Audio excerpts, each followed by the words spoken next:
Oh, they've got enough. Yeah. Ah, there we go. Are we alive? Yeah, we're live. And live. Yes. Yeah. Oh, everybody, how are they doing tonight? I got to reset some of this stuff because I didn't think we were actually going to fire. So. But we are. We are going to fire. We have exactly 8. Yes, we do. Yes, we do. Fucking Pro Tour, you know? Like, how dare they? I know. It's like, weird. Why would you ever prioritize the Pro Tour over, you know, like... Anything. I mean, local legacy us. tournament Yeah. specifically? Yeah. I'd figure it's just greed and selfishness. I can get behind that. Yeah.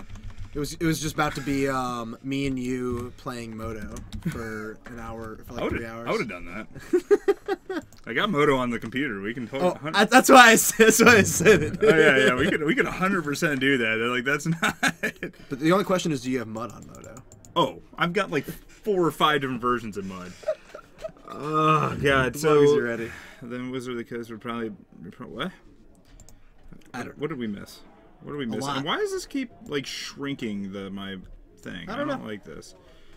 All right. Surprisingly, Captain Card Mouse, turn 1 lackey. Turn 1 lackey. I saw you in South Florida's stream. Oh yeah. Yeah, South Florida gave us a shout out. That's Dude, awesome. That was really nice of them. So we should give them a shout out. I just did. Shout out, South Florida. Got it. Woo! All right. So I think first we're going to have Kyle on. Sweet.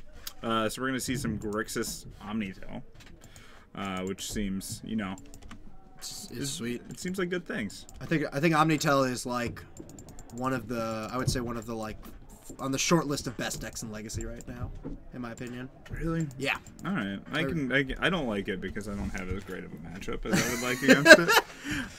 So I like how you gauge whether you like a deck or whether you either like a deck or think a deck is good. It's just like, but how's my matchup against it? Yeah, that's. I think that's really where it really falls. So like, if I said that like I think Miracles is probably the best deck in Legacy, what would you say to that? I'd say I have a decent matchup against it. That's important. Yeah. So, although I know that Nick did beat it. Nick just beats me. Like if Nick's on Miracles, then my win percentage is 0. Yeah. Like that's just because he's just like, you got 3 Lodestone Golems out. You're dead next turn. Terminus. Oh, Terminus, no top out. Just draws Terminus. Yeah. Or just, you know, you like jam a spell that's like a weird mana cost, like a 6 or something, and he blind flips a 6 to counterbalance. Yeah. Fuck. I did that cast a Blight Steal. You're just like, fuck it. Can't think of another 12 drop off the top of my head, but yeah. I honestly can't think of another 12 I was gonna go with Dreadnought, but I was like, no, that's not right. I think he would just swords it. Is probably how that would work out. No, Chalice is on 1. Oh, Chalice is on 1. No. Did he beside you his swords? He can only do that if you have a Thalia out. We've gone deep. If you have a Lodestone Golem out and he has it beside you, he can make his swords uncounterable through a Chalice of the Void. So you got some anti-synergies in your deck versus beside you and 1-mana spells. That's very true. Oh no, I found that out with the Cavern of Souls with Elves. This Elves player was playing 4 Cavern of Souls. I was playing. This is back before Reclamation Sage was in there. So he had 4 Viridian Shamans main. He had 4 Cavern of Souls main. 4. It just made me sad. 4. Okay, cool. 4 Viridian Shamans and 4 Cavern of Souls. Yeah. That's a lot. That's a lot of those cards. All right. What did I miss? I did want... I'll get all 40 duels. Are we talking about... What is it? The Eternal Weekend that's out at... in Pennsylvania? Oh, in Philly? Yeah. Around there? I guess so. I want to go to that. I really want to go... That makes it worth it. Yeah. You're like, here's 40 duels. I want someone to just stake me for Vintage. Just because I think Vintage is awesome, and I'd love to play in an actual tournament like with Power, but I definitely don't own Power, so I can't do that. So what, do you want somebody to sponsor you? Is that what you're saying? Basically, okay. Or just loan me Power. I would take that. Sure. Just like ship me some Power. That'd be great. 4 Viridian Shamans. Yeah, someone showed up that tournament and it was like, I'm gonna crush Mark McManus. Yeah, I'm gonna destroy him. Because at that time especially, like the Elves versus Mud matchup was just so incredibly skewed in Mud's favor because they weren't running natural order or anything else like that. It was just Yeah. pure combo elves. Yeah. And so You just like chalice on one and they just die. and I was pissed because I had like scrubbed out the round before. Like I just made I misplayed, and like so I was a little tilted. Yeah. And then I play against this guy, and I'm like, he goes, oh god, he was like turn 1 Llanowar Elf, and I was like, all right, got this, got this. Then he was, and then I go, okay, that's fine. You can have your Llanowar Elf. Yeah. Turn 1 for me, chalice on 1. Go. He goes. At which point he goes, Cavern of Souls. Name elf. Elf. Elvis Visionary.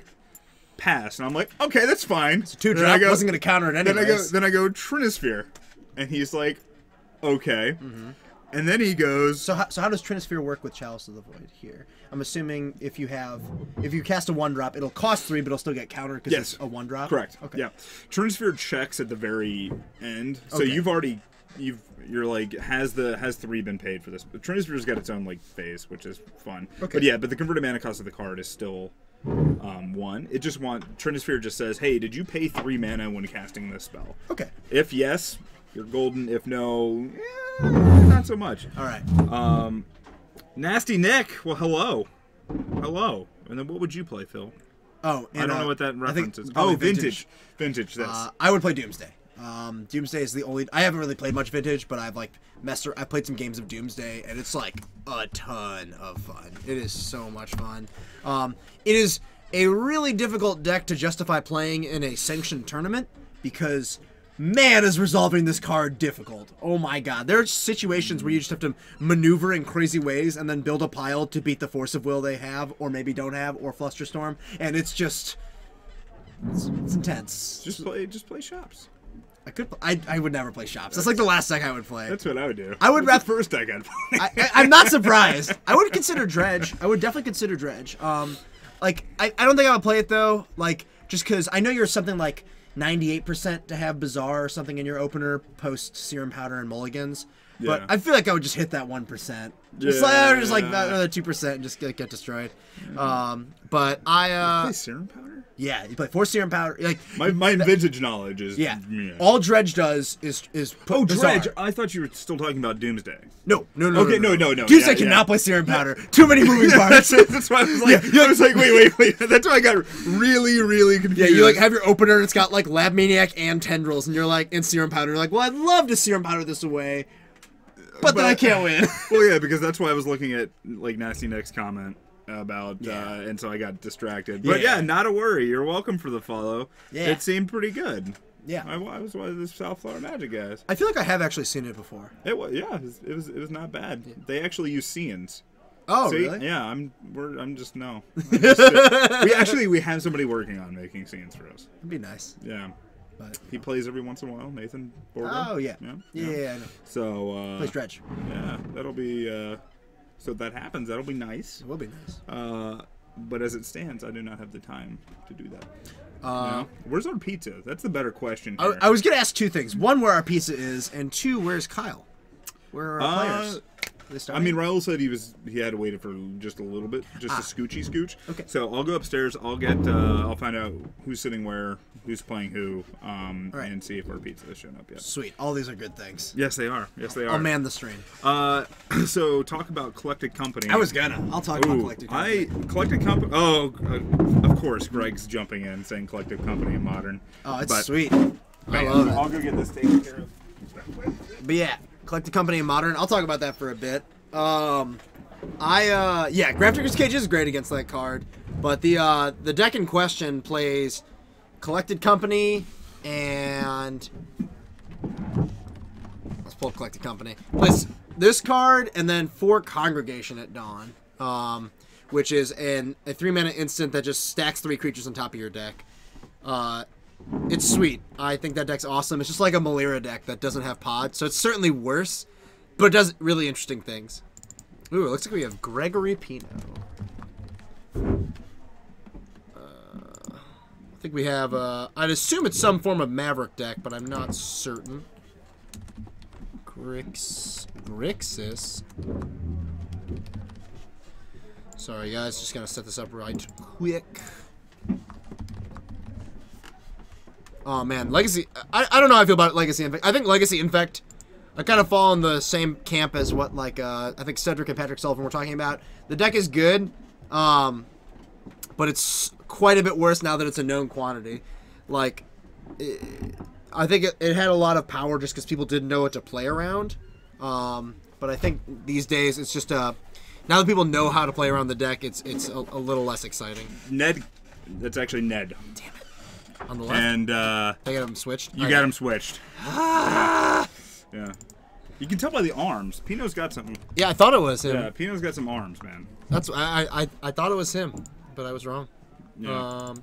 I don't know what Ned's playing, so I'm just gonna delete that. Grixis. Oh, just Grixis Pyromancer? Yeah. Or Grixis Control? Grixis Pyromancer. Pyromancer. Same thing. No, it's not. It's a control deck. I think it's a control deck. Don't toy with me.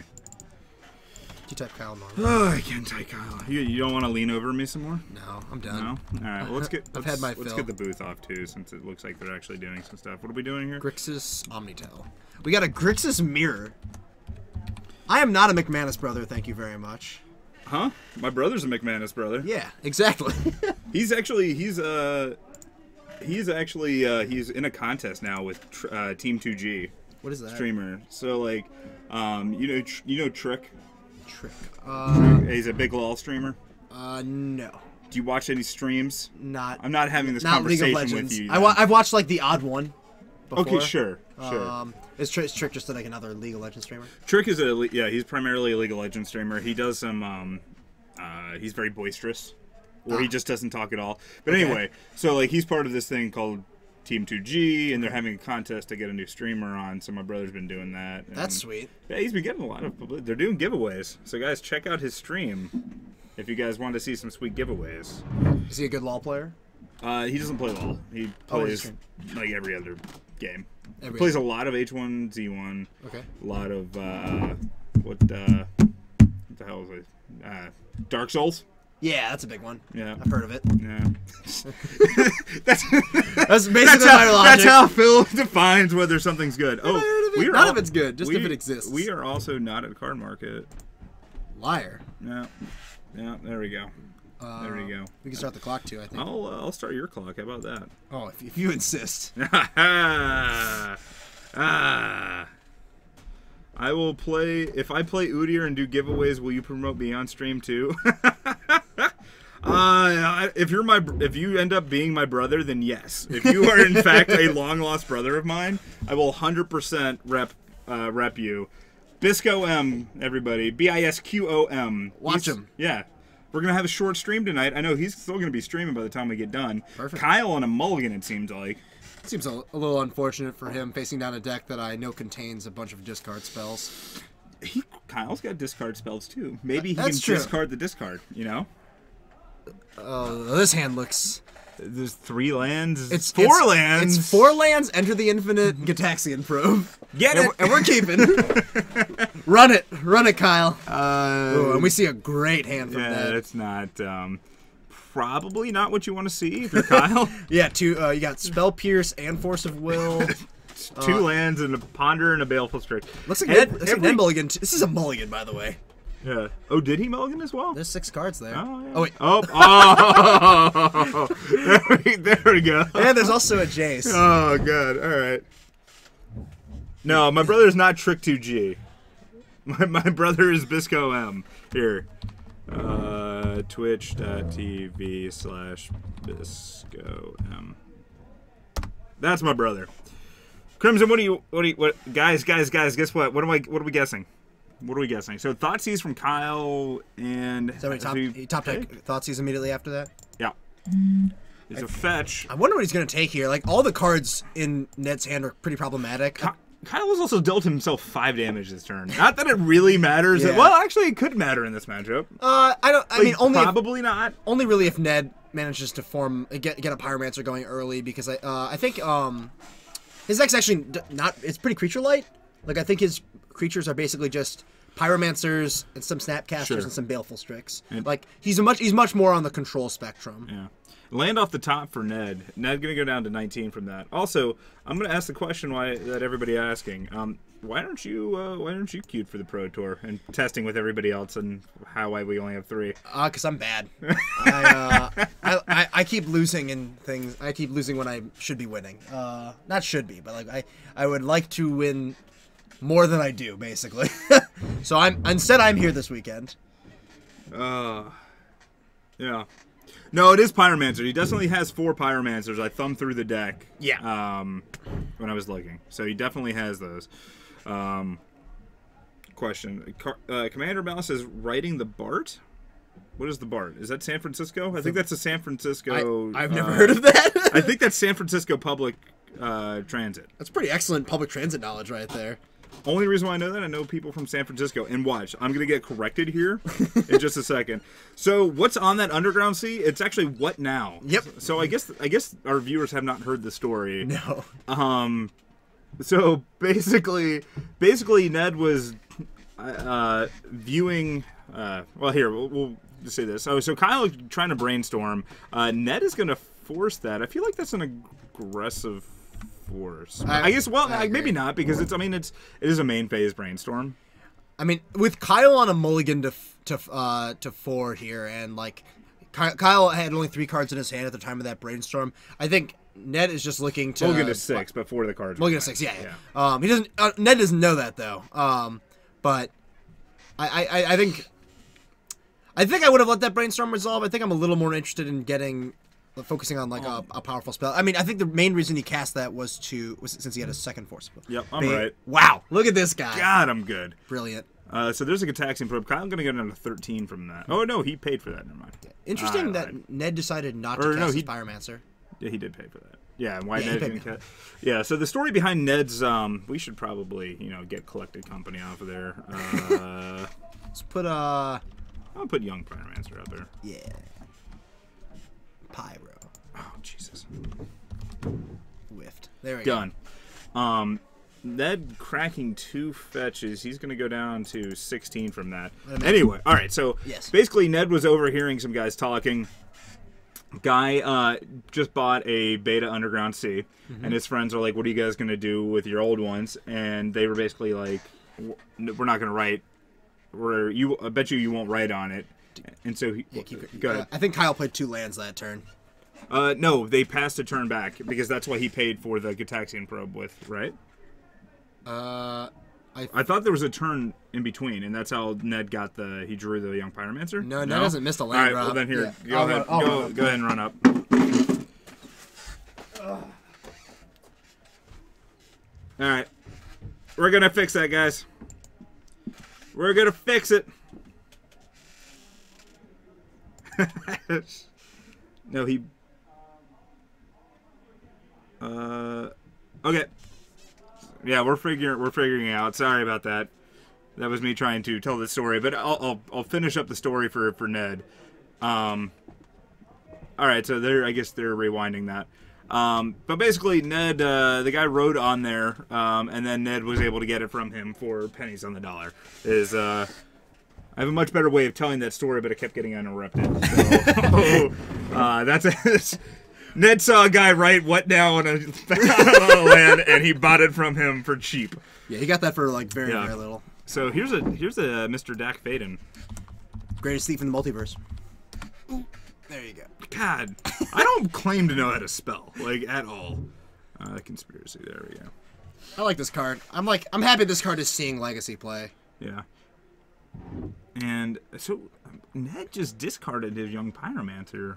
Looks like it wasn't what he's looking for at this point. I mean, it makes sense, I think, discarding that extra land, although I feel like I don't know if he knows what Kyle's really doing right now. I think he would imagine... So is Kyle at 13 then?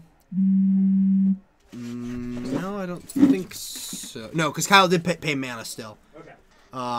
So Kyle resolving this brainstorm here. I think that... So Kyle has been playing this Narset Esper deck, and right now, from all the cards that Ned has seen, you would imagine you could think that Kyle was still playing that deck. I think Ned sees it a little more important to get his to get his Planeswalkers going at this point than applying pressure with Young Pyromancer, because Kyle's old deck was filled with Lingering Souls, which tends to be pretty reasonable fighting Young Pyromancer. So maybe Ned is just not prioritizing this Pyromancer as highly as we thought he would. I think we know that Ned has at least a Jace. I think his hand is just Jace Force of Will at this point. I'd imagine he's looking for some other form of action here, and this Volcanic Island might take him a little bit for surprise. Let's see. We'll see what Kyle does here. I think that Brainstorm was an incredibly important draw for him. Just turning a lot of his crappier spells into other spells. Like it looks like his hand right now is just 3 cantrips and Enter the Infinite. I think we'll let him grind through here. He's going to lead with Ponder. Ned lets that resolve. Kyle sees a Show and Tell. That's one piece of the puzzle. Show and Tell, a Preordain, and a Polluted Delta. I'd imagine he's keeping this here. This means he'll only have to find the Omniscience in order to kill Ned. Although he still will need to fight through a Force of Will to do it. And I believe this is going to be a Preordain. It's a Brainstorm. Interesting. And Kyle finding Burning Wish, and then the Preordain and Polluted Delta he already saw off of the Ponder here.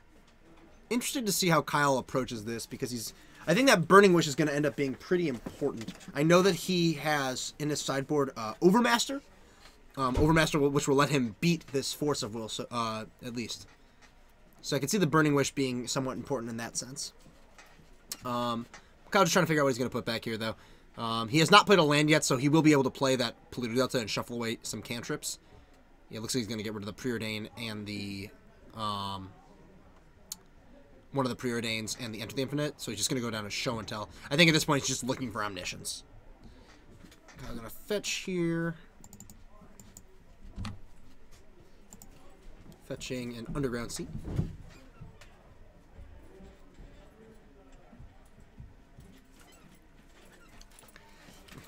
In case those were wondering, our pizza did arrive. It's necessary. Let's see. Looks like Kyle's shipping both those to the bottom off this Preordain. How is Mr. Faden still at 4? He's only plussed it once. Like right after you played it? Yeah, he just plussed it the one time. Dak Faden also not a way to beat Mud, because you just Spine of Ishot. I mean, can't you say that about almost every permanent? You're just like, yeah, it's fine, until you spine it. Yeah. Ooh. Ned drawing looks like Ned had a backup Pyromancer, which would explain why he discarded that one. I saw him draw Dig Through Time per turn, which is a pretty good one. Crimson, goodbye. I think Ned is thinking Have a good night. I think Ned is thinking about pitching this Jace here to Young Pyromancer, just keeping land so he can land and dig, so he can dig this turn and the Force of Will. So he ticked up Faden, and now he is figuring out what he wants to discard. Looks like Baleful Strix and Jace. Yep. Yeah. All right. I think we're going to see a dig either right now or during Kyle's turn. Yeah, we're just going to see a pass here. Which is fine. Do you dig at Kyle's upkeep? I don't. Your Ned, like I don't know if you do it on the upkeep. Like, I don't know what Ned wants to play around here. Like, it's. I think at this point you have to imagine, once you see Preordain, that Kyle's on some sort of Show and Tell deck. Yeah. Yeah. So I think I would have even just main phased it just in case Kyle has something like Flusterstorm or Spell Pierce. Yeah. I don't believe Ned is running Notion Thief. He might have one in the sideboard, but that is a sweet one. Gibson, how you doing? There won't be 4 rounds tonight because a lot of our no, don't put those in your hand. Oh, Kyle. Ugh. Yeah, he knows what he's. Yeah, that's why he just stopped. It is those 3. Oh, Kyle sloppy tonight. Very, very sloppy play. No offense to Kyle. Yeah, folks, Ponder and Brainstorm are different. Yeah. Ned called him out on it. Yeah. As long, they caught it immediately. He didn't shuffle the cards into his hand. But, But yeah. Thankfully, this is casual REL. This is competitive REL. That's an immediate game loss. Yeah, and so Gibson, guys, sorry for the Wednesday. So last Wednesday on Modern, Yeah, I don't know how they broke the camera because the cameras were working fine when I went in to go check on Thursday. And then Thursday, the internet just stopped working. Thursday, that's Comcast. Yep. Hashtag blame Comcast. Yep. And then tonight, we've lost half of our player base to the Pro Tour and Pro Tour testing. Yep. So mostly testing. Mostly testing. Mostly testing. So that is why tonight we were only at 3 rounds. Yeah. Yeah. So it's a little unfortunate. Unfortunately, yeah, that's what's up. Cook, how you doing? Yeah. Well, here's that dig. Let's see what Ned finds here. I see a ponder, a brainstorm.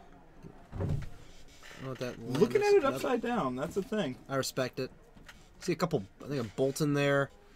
Figure he's just gonna take a blue card and like one of these. He's taking bolt and ponder. I wonder if he's just gonna force will this burning wish. Yeah. You have to imagine that whatever, like Kyle knows that Ned has force of will. So did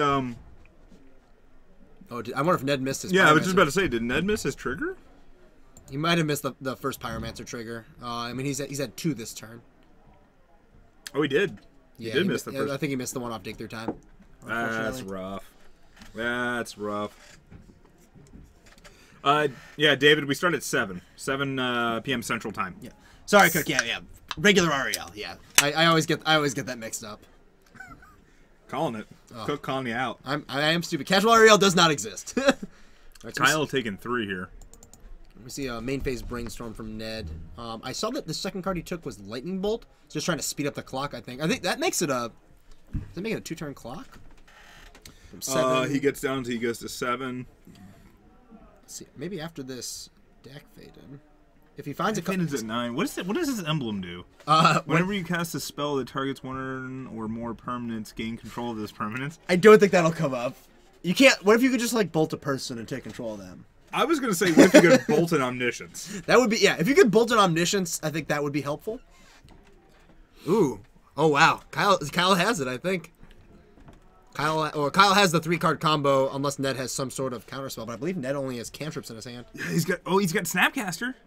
Ooh, but I don't think there's a. That's not enough. Well, there's a spell pierce from the very beginning of the game. Oh, that's not going to do it. But it does. Yeah, but it doesn't do it. Kyle gonna go down to 8 for this. Ned going to bolt Kyle in response. Sure. So he gets another token. Kyle's gonna go to 5.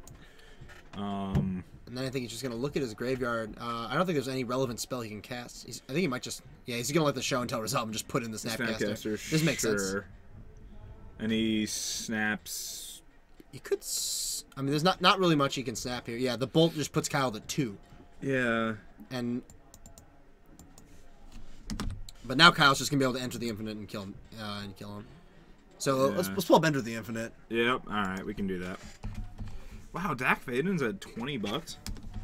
This is the only like really chase mythic from that set. Enter the Infinite though, $1 whole. I know. Kyle spec'd like crazy on those. He spec'd hard. Seems like a maybe not a great investment. Yeah. So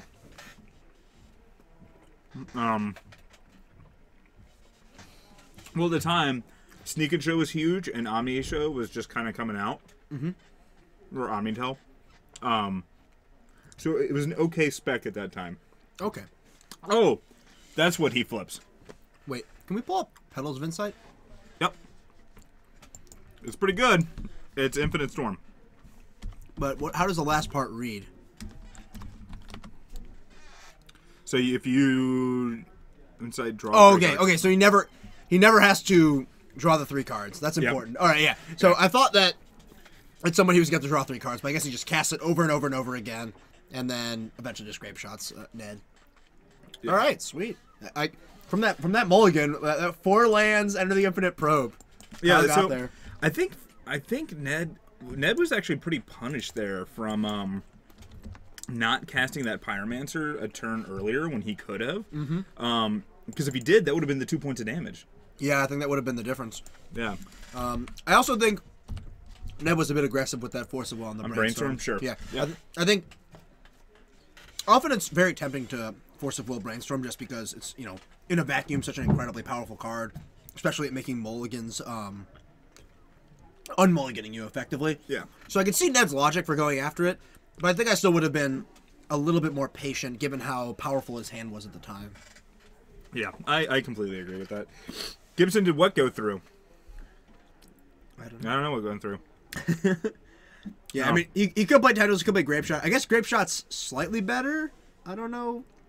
I don't even know why one would be better than the other.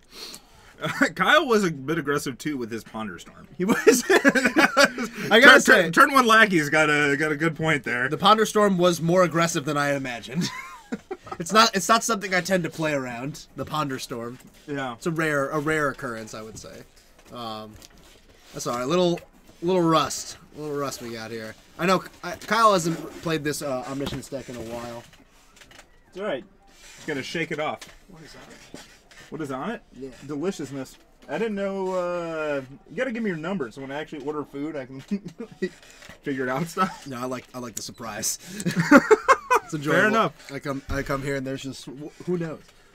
This looks delicious. Ponder Storm should be banned. Okay, I'm gonna make a weird statement. I think Ponder Storm is banned. Yeah, Ponder Storm. Draw 3 cards. Draw 4th. that is. Or draw 3 cards. Put 2 cards back. Draw 1. Storm. For 1 mana. Pretty strong card. It's a sorcery though. It is. Whew, thank God. It's fine. Yeah. A little too broken. It's not broken. Yeah. It's not broken. It's a sorcery. We're fine, guys. We'll break Ponder Storm yet. Oh my God. But I am pleased that Ponder Storm is not. It sounds a little overpowered to me. Also. I don't think so. I think it's a matter of how you're looking at it. So you think this matchup improves for Ned post board? I mean, Kyle's not really bringing in anything because he's got Red Elemental Blasts. Kyle's bringing in. Yeah, I saw he had 2 Red Elemental Blasts and a Pyroblast. And 1 Pyroblast. Yeah. So those will certainly be coming in just to fight Ned's counter magic. Unfortunately, doesn't really fight against his discard, although Ned didn't really see any of it that game. I think he plays 4 Cabal Therapy in it as well. Ned does have the Cabal Therapies. I've seen it. Yeah, and that's one of his best cards in the matchup. Just like being able to therapy, especially with the Pyromancer out. Yeah. Oodles of value. Explain to me how that's good, Phil, because I don't think it's good. Well, let me tell you. Okay. You have a Pyromancer out. Okay. You cast Cabal Therapy. You get a trigger off the Pyromancer. Free 1/1, right? Mm-hmm. You can sack the 1/1.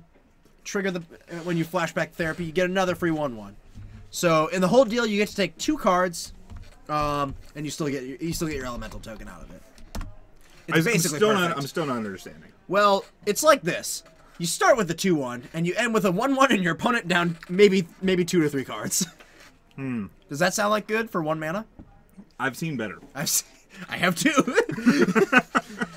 mostly Brainstorm being better, but it's rare. Actually, again, you take away fetch lands, I don't think Brainstorm's as big of a problem. No, I agree with that statement. But they're fetch lands. Hashtag fetch lands suck. Get rid of them. Always Done. get them out.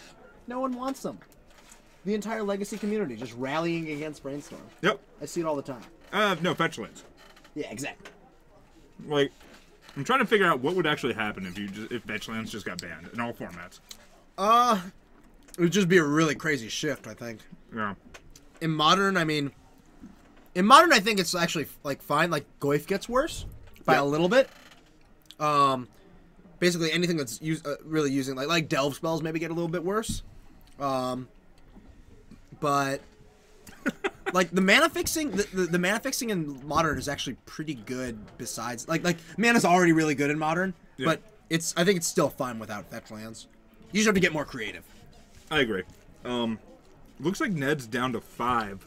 Also, Cabal Therapy does seem like a bad Ponder Storm. I agree with that. So why would you even play it? Yeah, I would just play more Ponder Storms in this slot. Yeah, I think it's fair. Best way to kill Modern: remove fetches. It's probably true. It would do some damage. I mean, no more damage that's already been done. I'm fully convinced Modern's going to go the way of Extended in another 2 years. It's still popular though. I mean, that's the thing. I don't think Extended was ever popular, from what I could tell. There were people who were diehard Extended fans. David Glacier. Yeah, David Glacier. I mean, lots of people really.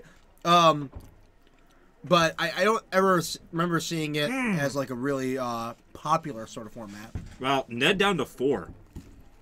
Yeah, that's not great. fast bomb. But Yawgmoth's will gets a lot worse. Yeah. Yeah. But you can't win them all. So I guess the important question is,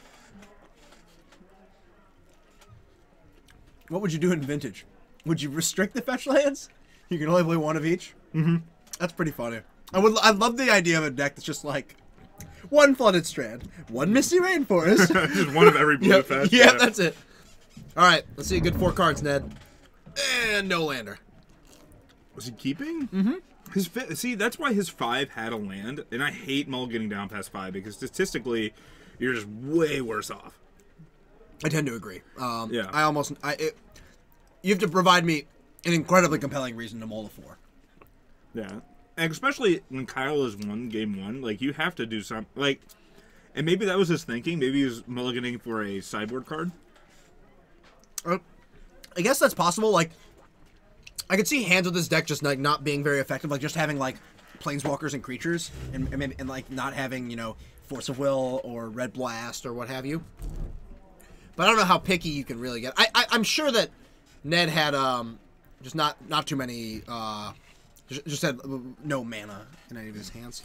Yeah, Burning Wish from Kyle here. Burning. Go see your doctor. Getting Overmaster.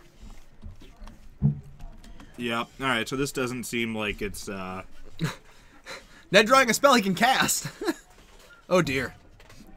Oh, he's got Show and Tell. Good for him. And Emrakul. Good for him. And the Soul Land, so he can go Overmaster into Show and Tell. Does Ned have a force? Can we see? He has a Bloodstained Mire. Well, he needs more than one force at this point. If he puts in Gilded Drake, he can win. That would be pretty fucking sweet.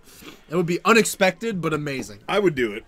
Actually, you know, it'd be better if he put in Duplicate. Duplicate? I'd be happy. Wow. I'd be happy. Oh, Ned just...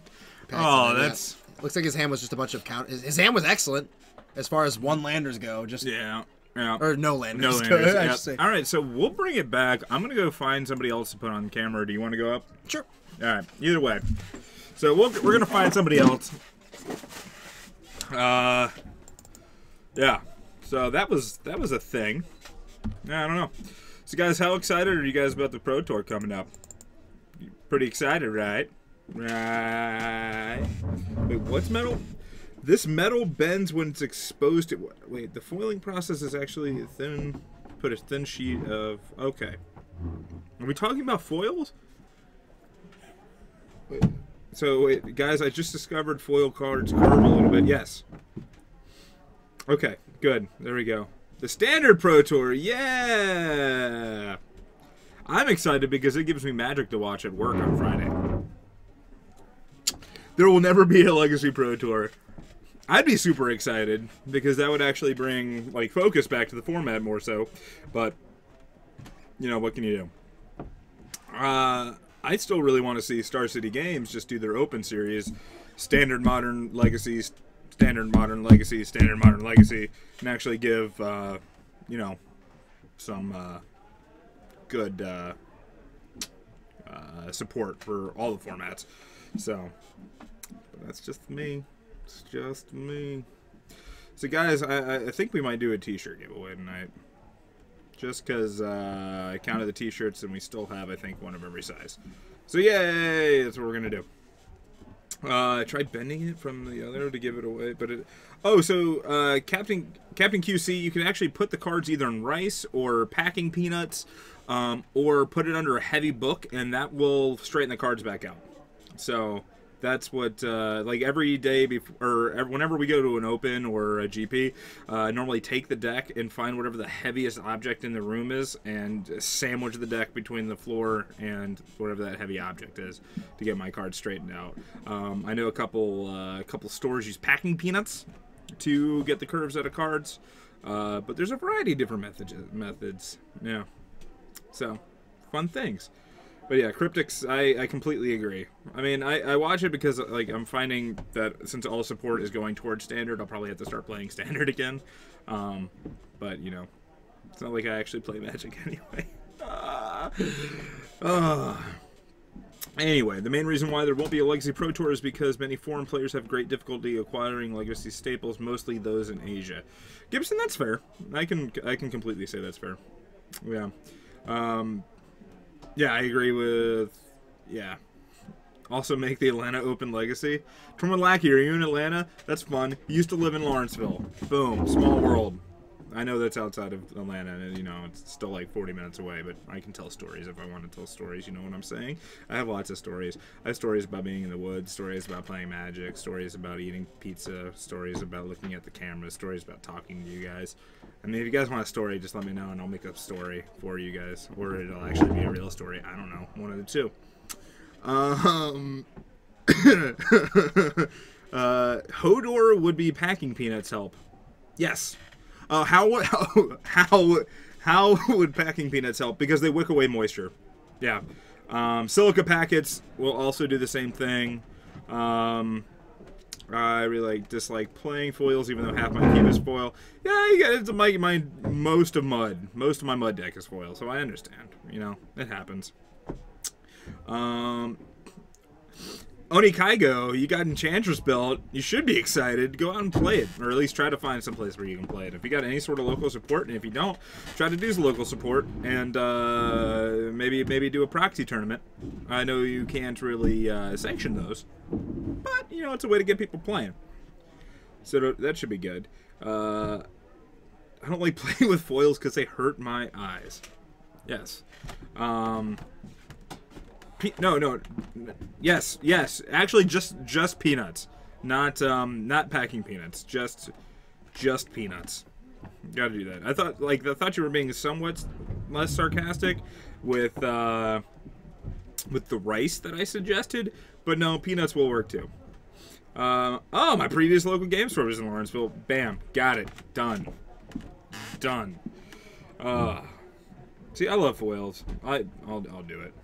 He mentions my name and the stream freezes. I break everything. Fair enough. This is frozen for anybody else? I don't know. Anyway, guys. So what do you guys want to talk about? Let's see. I know. I think I'm going to go and play some Modern at this weekend. I'm not quite sure what format it is, but I know it's supposed to be a big tournament. That's just because I haven't played Magic in a long time, and I want to bust out Mr. Tezzeret. So, you know, that helps. String it along. Phil's gone way too long right now.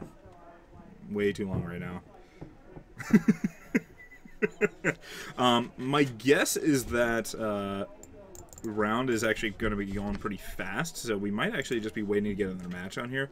No, it's not the 5K in Grand Rapids. It's at Pastimes.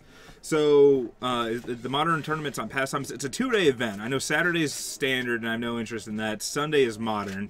So I'm going to go out there Sunday because I plan on going to Columbus for the Modern Open.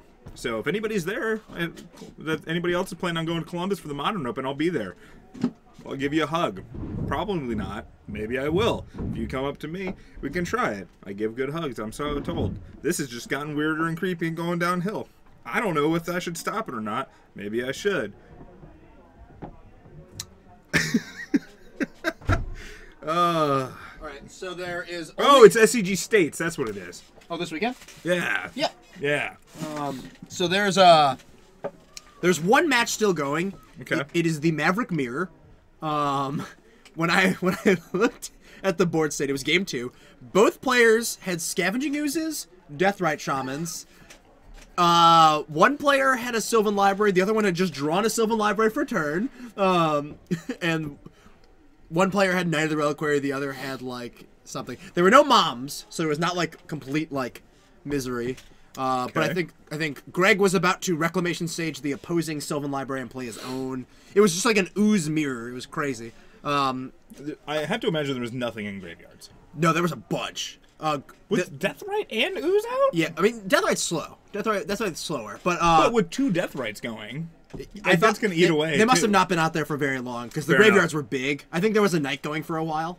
But yeah, it was funny. But they were in game 2, and I told them to go on camera if there's a game 3. I don't know if there will be one. I am unsure. Fair enough. But yeah, beyond that, there seems to be another Omnitel deck. Who else is playing Omnitel? It's someone I don't know. And then there's Alex Villano playing, I imagine, his like mono blue Delver deck. You seen that deck before? Yeah. That deck's It's pretty fun. If he wins, we can get him on. Yeah, I'm fairly certain he has no Force of Wills in his deck. Really? I'm fairly certain. Why not? And I know he has 4 Counterspell. Hashtag yellow swag. Yep. But there's that. There's Peter playing Reanimator. And who else is there? I don't remember what the last person was playing. But yeah. Yeah. Sweet. Got some Mother of Runes. Got some show and tells. It's a good old time for everyone. Yeah, and we're gonna see. So no matter what, we're gonna see a bunch of repeat decks. It doesn't matter whether we see repeat players. Yeah, we'll probably see like a repeat deck in the 3rd round for sure. Might be able to get away with one, not one next round. How's that pizza going for you? Oh, okay, yeah. I agree. Whatever you just said. Oh yes. But yeah, seems like I mean, we have a smaller selection of decks today just because we have a smaller turnout, which is gonna happen. Which has happened. Are you gonna watch the Pro Tour? Do you watch Pro Tour coverage when it happens? Yep. Again, as somebody that actually commentates now, won't say anything about that. But I do appreciate that they have that I get to watch Magic on Friday during work. Yeah, that's like I remember whenever I would work on Fridays of a Pro Tour, I would be very unproductive. Yeah, I mean that's why like that's invitationals, Pro Tours, whatever. I'm just not. It's not a good day for me as far as productivity, but it's great because I get to watch Magic at work. It's just awesome. Yeah, unless I have a deliverable and I actually have to like produce something, make a thing for a person, draw some boxes, some good boxes. Then is that what your job is? Drawing good boxes? Yeah. Oh, sweet. I draw some sweet boxes. Nice. I've only gotten better with time. I'm proud of you. Yeah. Your box drawing skills are better than mine. Yeah. Probably. Yeah. I mean, I use a computer to draw them. Man. So. It's not fair. You know, my lines are real straight. That's gotta be cheating. Real straight. Just they're straightest box lines you've ever seen. They're beautiful. They are. You've never seen them. No. Yeah. They're beautiful in my brain. I was just about to say, let's look at some of my work, and then I realized that might get me fired. So we're not gonna do that. Let's look at some industry level code. We have pushed some code today. Let's take a look at it. Mark, for people at home, works with computers.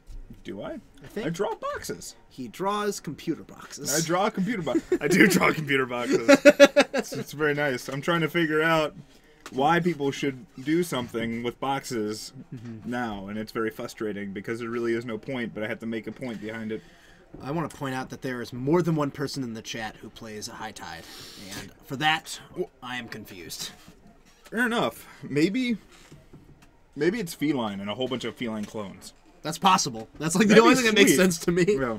Well, Drew Levin showed up in chat like a little while back, which was cool. I was like, hey, look at that. I like his articles a lot. Yeah.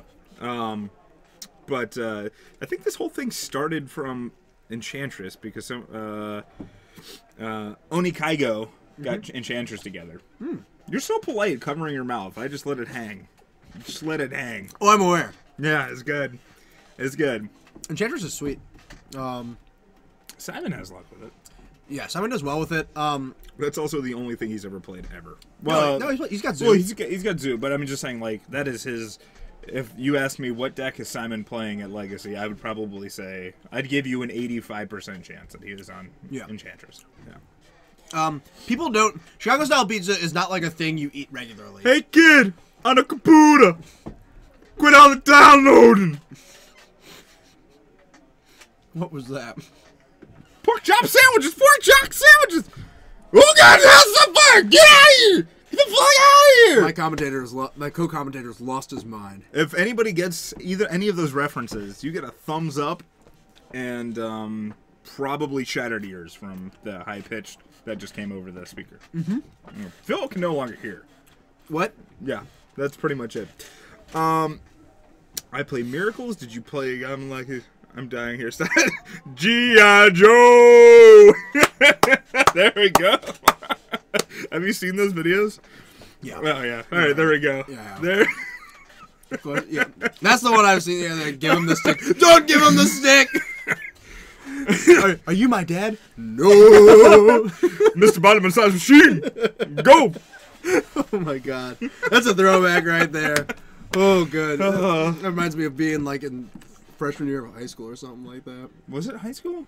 No, it was even younger. It was before that. Jesus. It was that would have been late elementary school or early to middle school. Whenever YouTube was getting big, when like no, this was before. This was on Newground. Was on Newgrounds? Oh my god. Dude, this was before E-Bombs YouTube. World. Oh no, that's what it was. E-Bombs or was it Newgrounds? I don't know. It's one of the two. Those websites are interchangeable. Yeah. It was definitely before. It was definitely before YouTube was a thing. Oh my goodness. Because I remember I was in Lawrenceville at the time. And I lived in Lawrenceville from fourth grade, fifth grade, sixth grade, and half a seventh. Mm-hmm. So, it was during that time period. Yeah. Legacy tournament in Barbados. Yeah, David's pretty cool. I had a chat with him on the Facebook page. Do you want to go to Barbados? I'd go to Barbados. like, honey, we're gonna take a trip to Barbados. Why are you bringing your magic deck? Don't worry about it. Don't worry. It's nothing. It's nothing at all. It's a business trip. Yeah. I wonder if I could write. I bet you I could write that off. Like if I incorporated, but I'd have to see. I wonder like if I don't make any money, if I have to pay taxes. If I turned WUBRG into an LLC. All right. And then I would just write off everything for it. You have to make would you have to make like a nonprofit? I can make it a non-profit. Yeah. Can I make it a negative profit? Yes. I guarantee you can. I will help if needed. Yeah. I would assume that they're getting close to being done over there. Although, as I said, they were in a gridlock of a Maverick mirror. Commander Mouse, I definitely shouted about some body massage. He definitely Mr. Body Massage Machine, go! All right, that's the best one. It's the best one. I'm angry now. Calm down. You're good. I think we're going to end up watching a Maverick deck next round, I think. Yeah? Yeah. I mean, our choices will be Show and Tell, or excuse me, Grixis Omnitel. Okay. A Maverick deck. Yep. Or whoever won the third match. Maybe Reanimator. Oh, wait, no, there's going to be two other winners. Yeah, we have Reanimator, we have, like, maybe Delver. I wonder if Alex was able to beat the combo deck. Like, usually his deck is... Oh, no, his entire sideboard, all, like, I think... 13 of the 15 cards is combo hate now. Really? He hates losing to combo. Wow, yeah, that's crazy. Kyle lost to him because he had. He just went like counterspell, snap, counterspell. Like I mean, just the 4 counterspell, 4 snapcaster is pretty excessive. And he has like a bunch of spell pierces as well. I know that his deck, like, I don't think he has Force of Will, so that's definitely just like a problem for super fast combo. Like, yeah. He needs to have 2 lands in play to start actually doing things. Like the mana efficiency is is the lack of Force of Will by design, or is that a budget concern? I believe it's a budget concern. Fair enough. Yeah, I don't think he has too many expensive cards. But he's done pretty well. He's 4-0'd. I remember that. He's definitely 3-1'd at least a few times. Yeah. I've never played against him. I haven't either because I'm in a basement. Yeah, that's because we live here. Yeah, this is our home. Well, better get to assembling boxes, you know. It's always us and the boxes. That's all we really have. So it keeps us warm at night. Yep. I don't know how it keeps us warm. We just paper's a pretty good insulator. I guess. Yeah. Is it? Yeah. Wow, I didn't know that. Yeah. I'm not a genius when it comes to insulation. There you go. Done. 1 box assembled. 1 down. For those unaware, there's a pile of boxes that Mark has demonstrably assembled behind. I typically assemble a box of. It's like a box of stream. Box of stream. Yeah, 1 box of stream. Yeah. I just like to help. Looks like not a lot of people are buying the 300 counts or the 200 count boxes. No, I mean, I try. 200 counts pretty small. It's like you don't really. Oh yeah, we're gonna give away a T-shirt tonight. I decided that arbitrarily while you were upstairs. Sweet. Yeah. Yeah. We gave away a beta dark ritual. I saw that. We gave it away, and then 5 minutes later the stream crashed. Yeah, which was good. It's better than what happened on Wednesday apparently, where they hadn't given the Emrakul away yet. Ooh. And then the stream crashed. And what happened on Wednesday exactly? OBS fucked up, and they didn't know to delete the camera source and then just make a new camera source. Okay. So it made everything broke. Yeah, you know? that's yeah. not good. That's unfortunate. I mean that. I'll give away a 300-count storage box. We're giving this away today. Fantastic. Who is excited to raffle this away? I'll tell you what's in it. No, I won't. I'll give you a hint. I'll give you a hint. You can breathe it. It's all around you. And it's fantastic. You should assemble boxes on all your streams and ask Dice Dojo to pay you. That's not a bad idea. Like, listen. My job is box assembly. Yeah. I think the downside is that they don't want us to assemble the boxes because they're easier to sell this way. People like buy them. They're easy to transport at least. Well, just store. It's much easier to store. stack a shit ton of boxes because the amount of space that this takes up compared to that. Yeah. Well, that's a penis. This is just a penis. All right. My mistake. It is a starship, is what it is.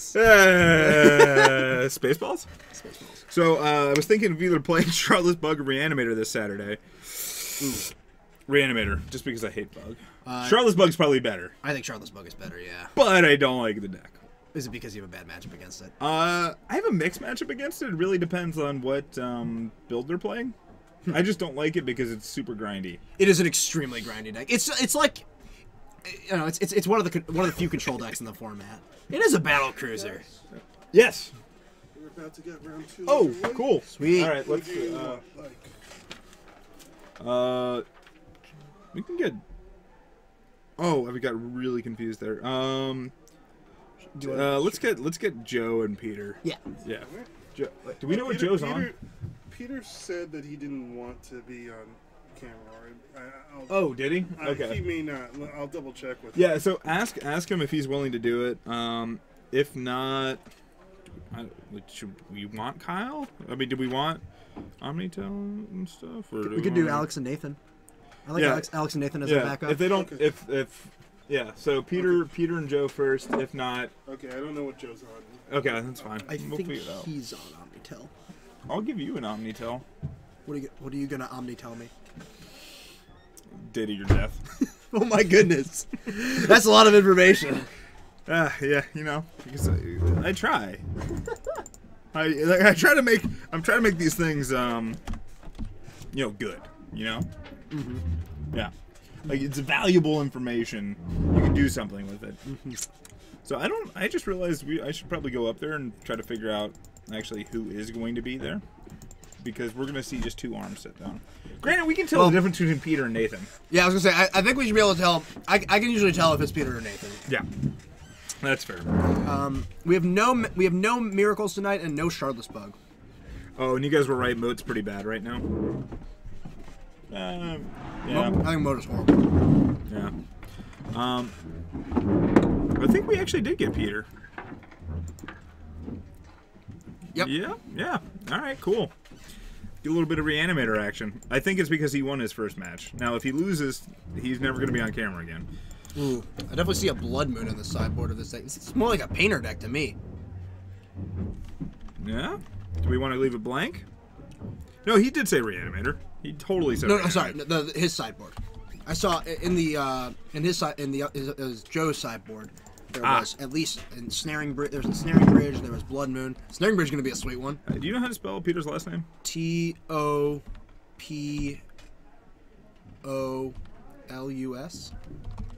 Looks good. I believe. Yeah, looks good. I certainly hope. Oh, we don't have no idea. We don't know what he's on. Oh, he was on. Last time he was here, because he watches the stream. They're from Purdue, and he was on that show and tell. He was on that like natural order painter deck. What? I hope that's what he's on. What? What was Joe's last name? Cress. Cress. Yeah. Natural. That can't be right. I hope he's on the natural order painter deck. So they both rolled 11. No, Joe rolled. It was pretty sweet. Basically, just shits out a Blood Moon, and plays a bunch of mana dorks, and Yep. Oh, it is. It is. Yes. Hello, the Dan. Nice. Thanks for tuning in. This is we're seeing a sweet one right now. Oh my god, Natural Order Painter? Is that really what it's called? Yep. Well, I don't know. Yeah, I mean that is what it's called, right? That's what we named it last time. Is the idea that you could just natural order for anything? Yeah. Once you painter. Yeah. So, but I mean, he has Crater Hoof, so he can go get Crater Hoof. He has Crater Hoof? Oh, yeah, because he plays a whole bunch of mana dorks. Wow. So he just ramps, and yeah. No one is playing elves with old Dragon Lord Atarka. No one's playing elves tonight. Is the first thing. And I don't own a Taiga, so I'm not gonna play Dragon Lord Atarka. That's my reasoning. That's it. Is that the 8/8? It is an 8/8 for 7 mana with flying and trample. When it comes into play, it does 5 damage to. It will guard and Hellkite you. It doesn't hit players. It hits planeswalkers and does it? creatures. Yeah. Oh. So it's slightly different. Yeah, you can't just like dome someone out. Ugh, looks like Joe is mulliganing to 5 here, unfortunately. I saw that his opener had only had a plateau. Oh. Apparently, there's a thread on the source for Natural Order Painter. Wow, man. I mean, there's a thread on the source. It seems for everything these days. Well, always really. But I wouldn't know.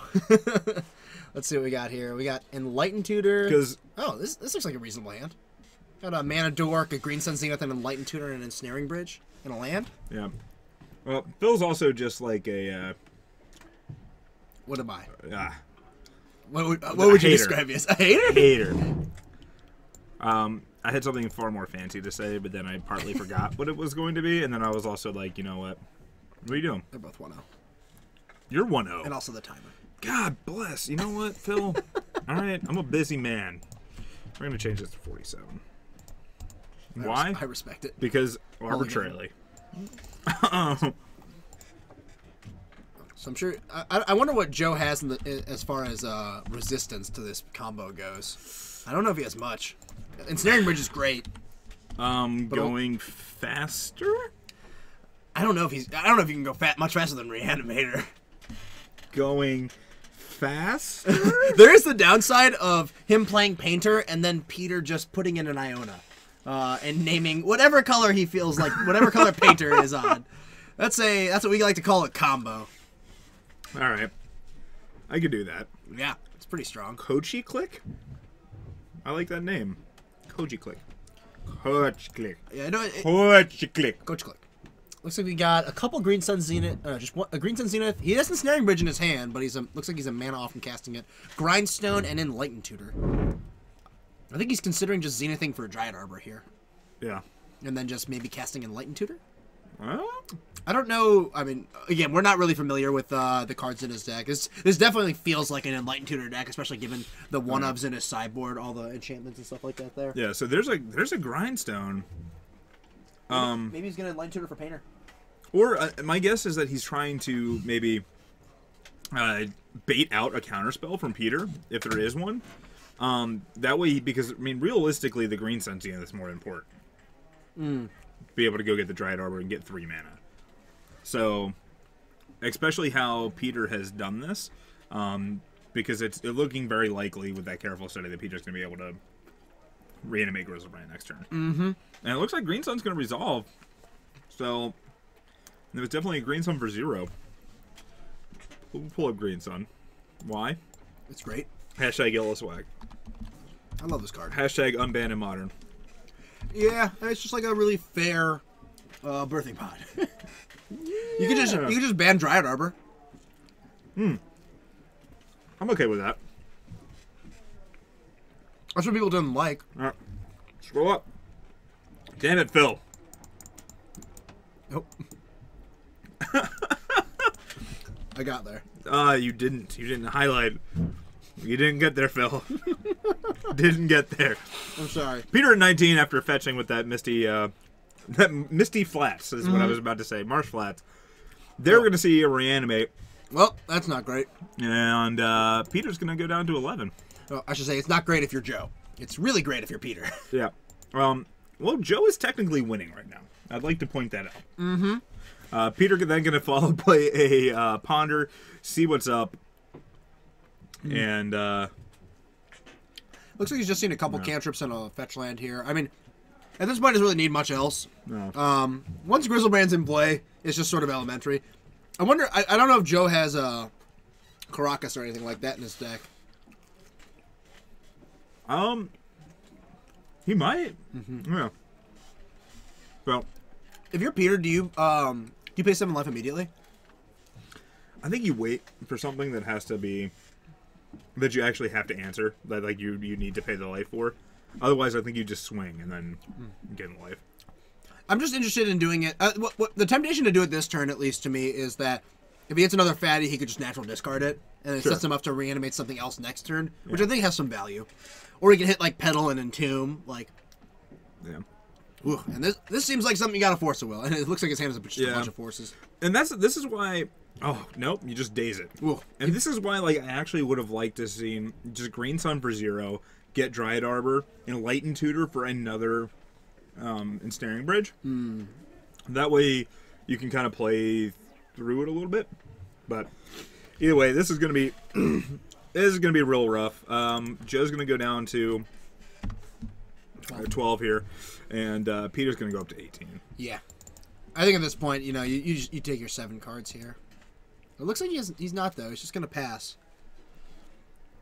and Joe's gonna cast a top. I'm sure Peter will just let this resolve. It doesn't really matter all too much in the grand scheme of things. Yeah. Nope, Peter's gonna force it. Looks like Peter does not want to give Joe the extra looks. So Peter gonna go to 17 here from that force of will. Wait, what? Are you dying there, Mark? Are you good? I don't know, I'm reading something about a leopard and breaking out of the zoo. I'm a little confused. Oh my goodness. All right. No. So Joe just passes back after the top was force of will. Peter going to swing for 7, putting him to 5. No, what? You're at 5. Monopolizing the mouse. Not monopoly. Here, all right, there. You do that. I'm gonna read things. But yeah, Joe's basically 0%. I'm wondering why Peter's so hesitant to just pay life. I think when you're at 24, you can feel free to just, you know, go a little crazy. He's casting Brainstorm right now in response to this Enlightened Tutor. I think you just let whatever. I think you just let the Enlightened Tutor resolve and then just try and draw into a force off Grizzlebrand. He's worried about Another Quad Bridge. Lotus into Banefire. Well, that is pretty worrisome. But Banefire can't be countered when you have that much. When X is That's what I'm saying. Yeah. Yeah. But That's what he's worried don't about. You just you can't force the 4th Lotus. That's gonna be tough to do on Joe's 0 cards. And just he's gonna need an Enlightened Tutor into like Yawgmoth's Bargain to do that, and then also be able to put it into play. You know what? I don't like the odds of that sequence. Peter, But you're saying there's a chance. Nope. No, I'm not. I've seen another end step Brainstorm from Peter. Looks like he's drawn Iona, Lotus Petal, and a couple lands. So here he could keep the Iona, draw 7, and then have to discard it. I like that. I like that a lot. I think that's and if need be, he can hit the necessary force of will for whatever Joe gets. I think at this point you want to let the Enlightened Tutor resolve because you need to decide if you want the force of will. Yeah. There's some talk about this island that everybody wants to see. I like that island. That island's great. So I figure I'd put up the white border for him. Classic island. Yeah. So Enlightened Tutor is going to resolve. I don't like that if I'm Peter in Peter's position. Just don't let him do it. Don't let him get a tutor. I don't think it you matters. don't need to. I don't think it matters. I think this is actually beneficial for Peter to let it resolve because it's just more information for him because this is a very weird start to the game. I'm thinking that there could be a world where, yeah, he puts Painter, he gets it into, like, he rips a Cavernous Souls off the top. He can't. He's drawing Painter. Oh yeah. Like you know when Joe has no cards in his hand. And this also relies on him having like Simian Spirit Guide or something. Yeah, because you can't actually grind this turn, right? Because it costs 3. Yeah. So you can even just say resolves if Peter really wants. Oh, to. and now he's drawing the 7. So So Peter going to go down to 17 here. Wait, go back, put a space, no space. There we go. He's gonna do it again. Oh, okay. So this is with Painter on the stack. Yep. And I mean, he's trying to get a force of will here, but realistically, it doesn't. I mean, he hits the force, but as I said, it doesn't actually matter because Joe can't actually activate. Yeah. No. And Peter has lethal in the air on the way back. We're so far behind on chat right now. Because you had to have the mouse. I did. And I guess we weren't actually that far behind on chat. Also that, yeah. Chat's being very quiet tonight. Chat, why are you being so quiet? Why are you being so quiet, chat? Wait, we got a follower. We missed it. Butterblossom 1. Thank you for following. Thank you. Yeah. Okay. I'm gonna blame you. I'm gonna blame missing the follower on you too. You ever cast Turn 2 Butterblossom? I have. And? It's delicious. Great. So let's see what Joe's got to work with in the sideboard. Looks like he has a couple Thorn type effects. Should have attacked with the Arbor. Is that a Congregation at Dawn? Well, I hope that was. I was hoping you were just gonna say it's a congregation. Congregate? Was it congregate? Yeah. Yeah, just gain 2 life for each creature. Yeah. Oh yeah. Oh yeah. Real powerful trick. Limited. I did that. I played some sweet congregate in the casual decks when we first started getting back into it. Mm-hmm. Oh man, it's great. The card was busted. I blew some people out with that in limited. It's basically a fog, but like 6 fogs. Yeah. We'll bring up congregate. It's relevant to this match. Yes, I agree. Nope, there's an E.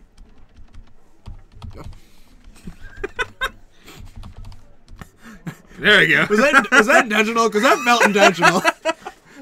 Yes, it was intentional. Wink. Note. You can also just let your opponent have some life.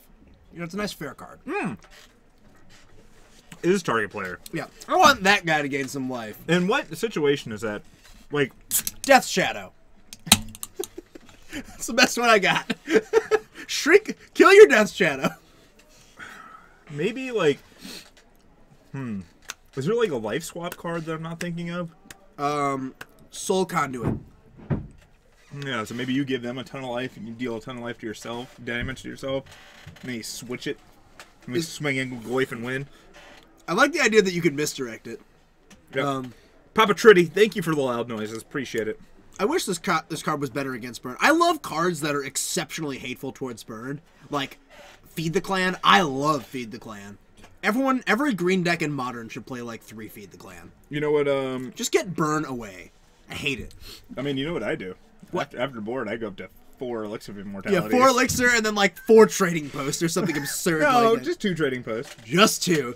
One is hard. One is impossible to beat. Like if you get to untap with one, it's just like it's 4 life a turn. Every card you draw is 4 life a turn. You know what's fun? If you have an Ichorcore Wellspring, an Ichorcore Wellspring, and a Academy Runes, and the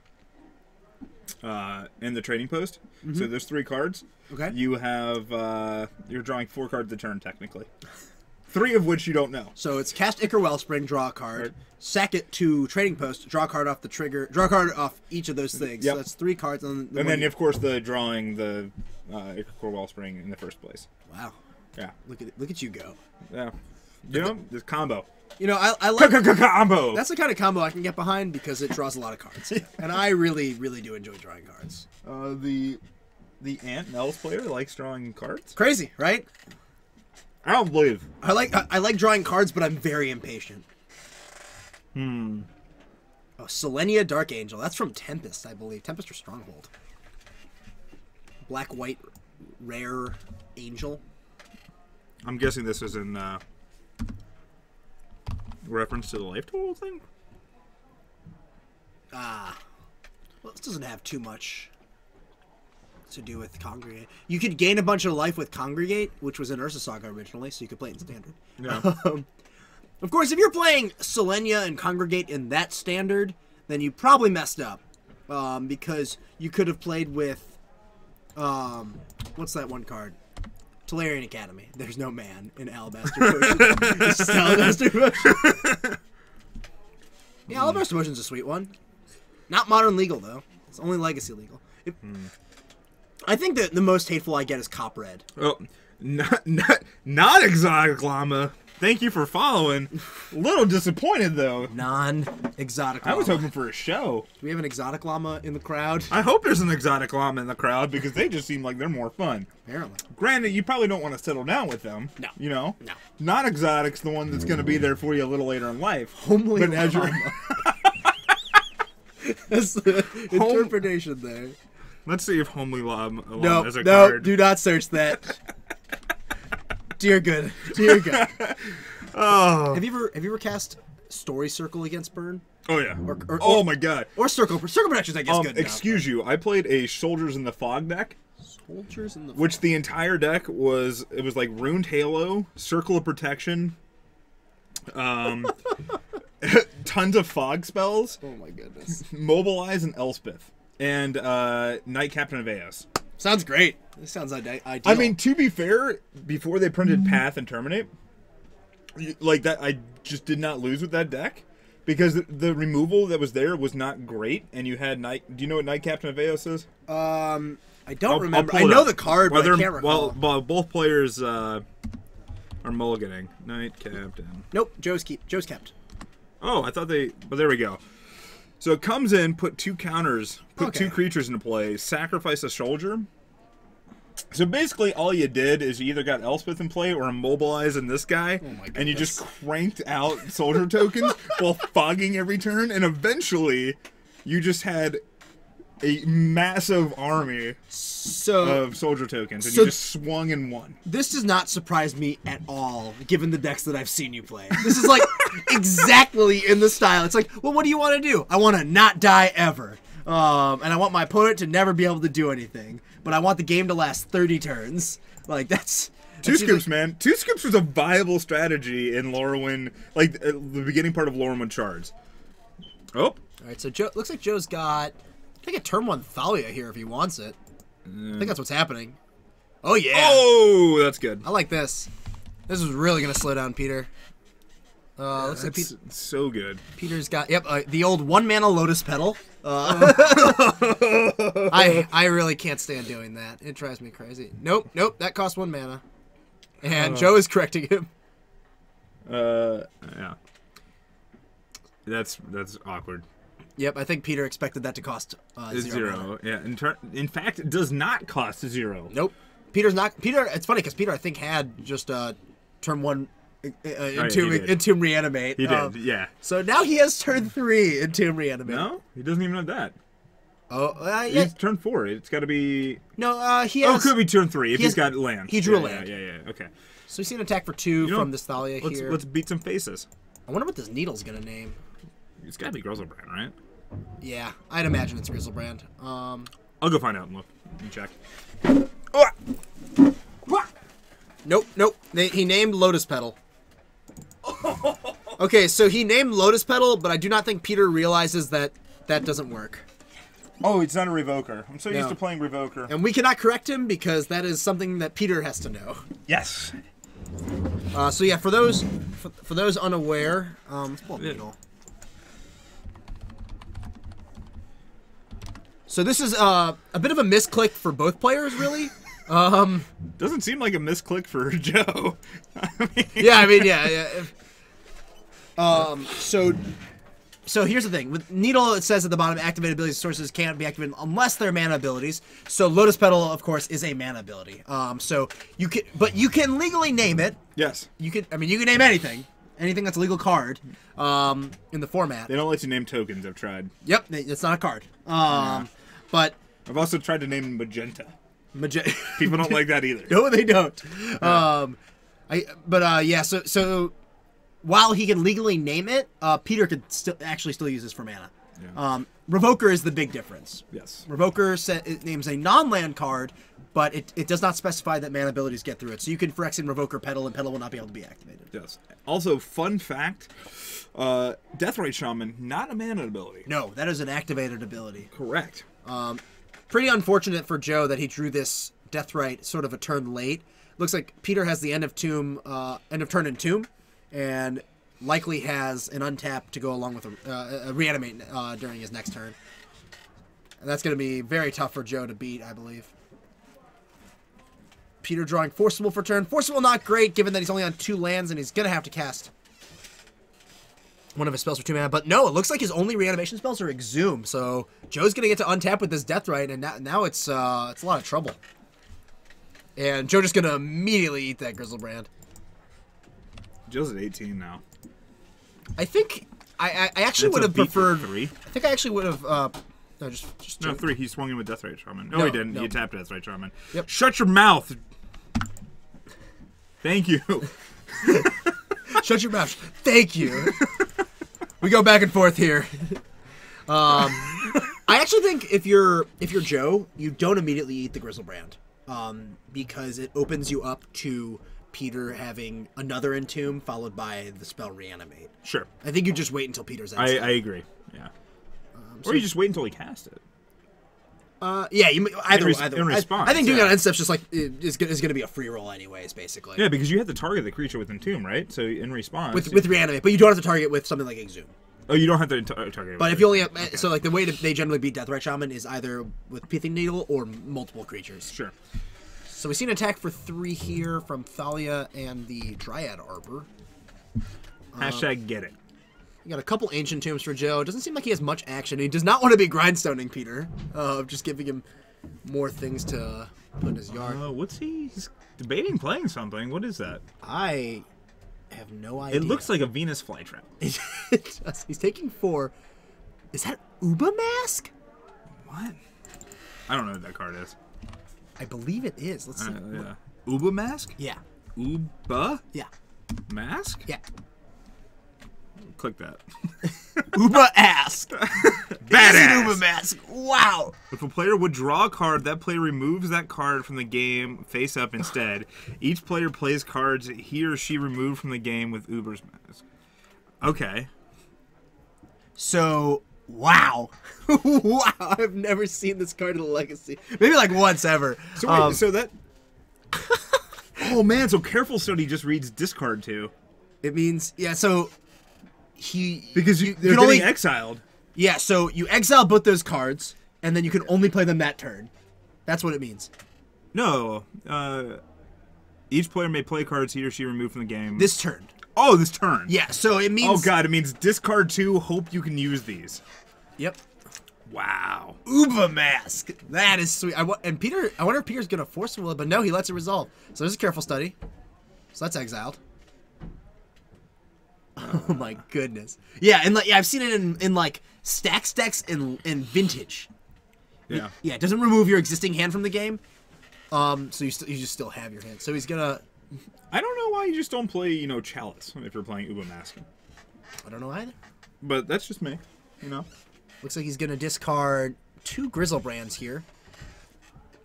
And these are not gonna... And he gets to play this Pluto Delta. It's working out just fine for Peter. I think Joe's just going to eat one of these Grizzlebrands end of turn. He needs to, or else Peter's going to get a Grizzlebrand and play. Yes, I agree. Oh, no, Joe! There we go. All right. All right, that was close. Didn't take his hands off the card, so it's... Chess rules. Yep. All right, done.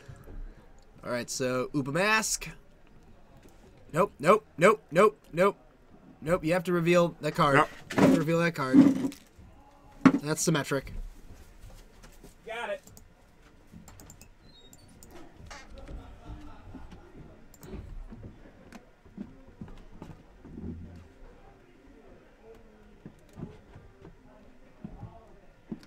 Oh, and it looks like it's a Trinosphere.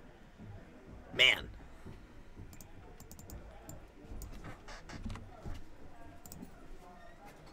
So there's an island that Peter's going to hit for turn. He's going to play the island.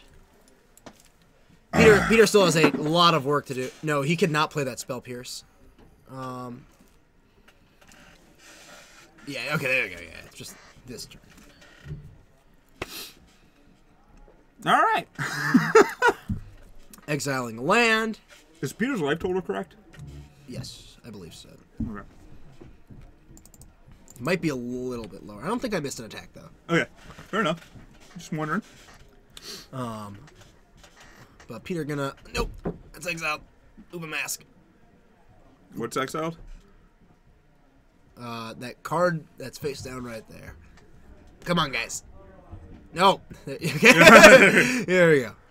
He gets a brainstorm though. Oh, but they all have to be exiled. This works out very strangely. And those are all exiled face up.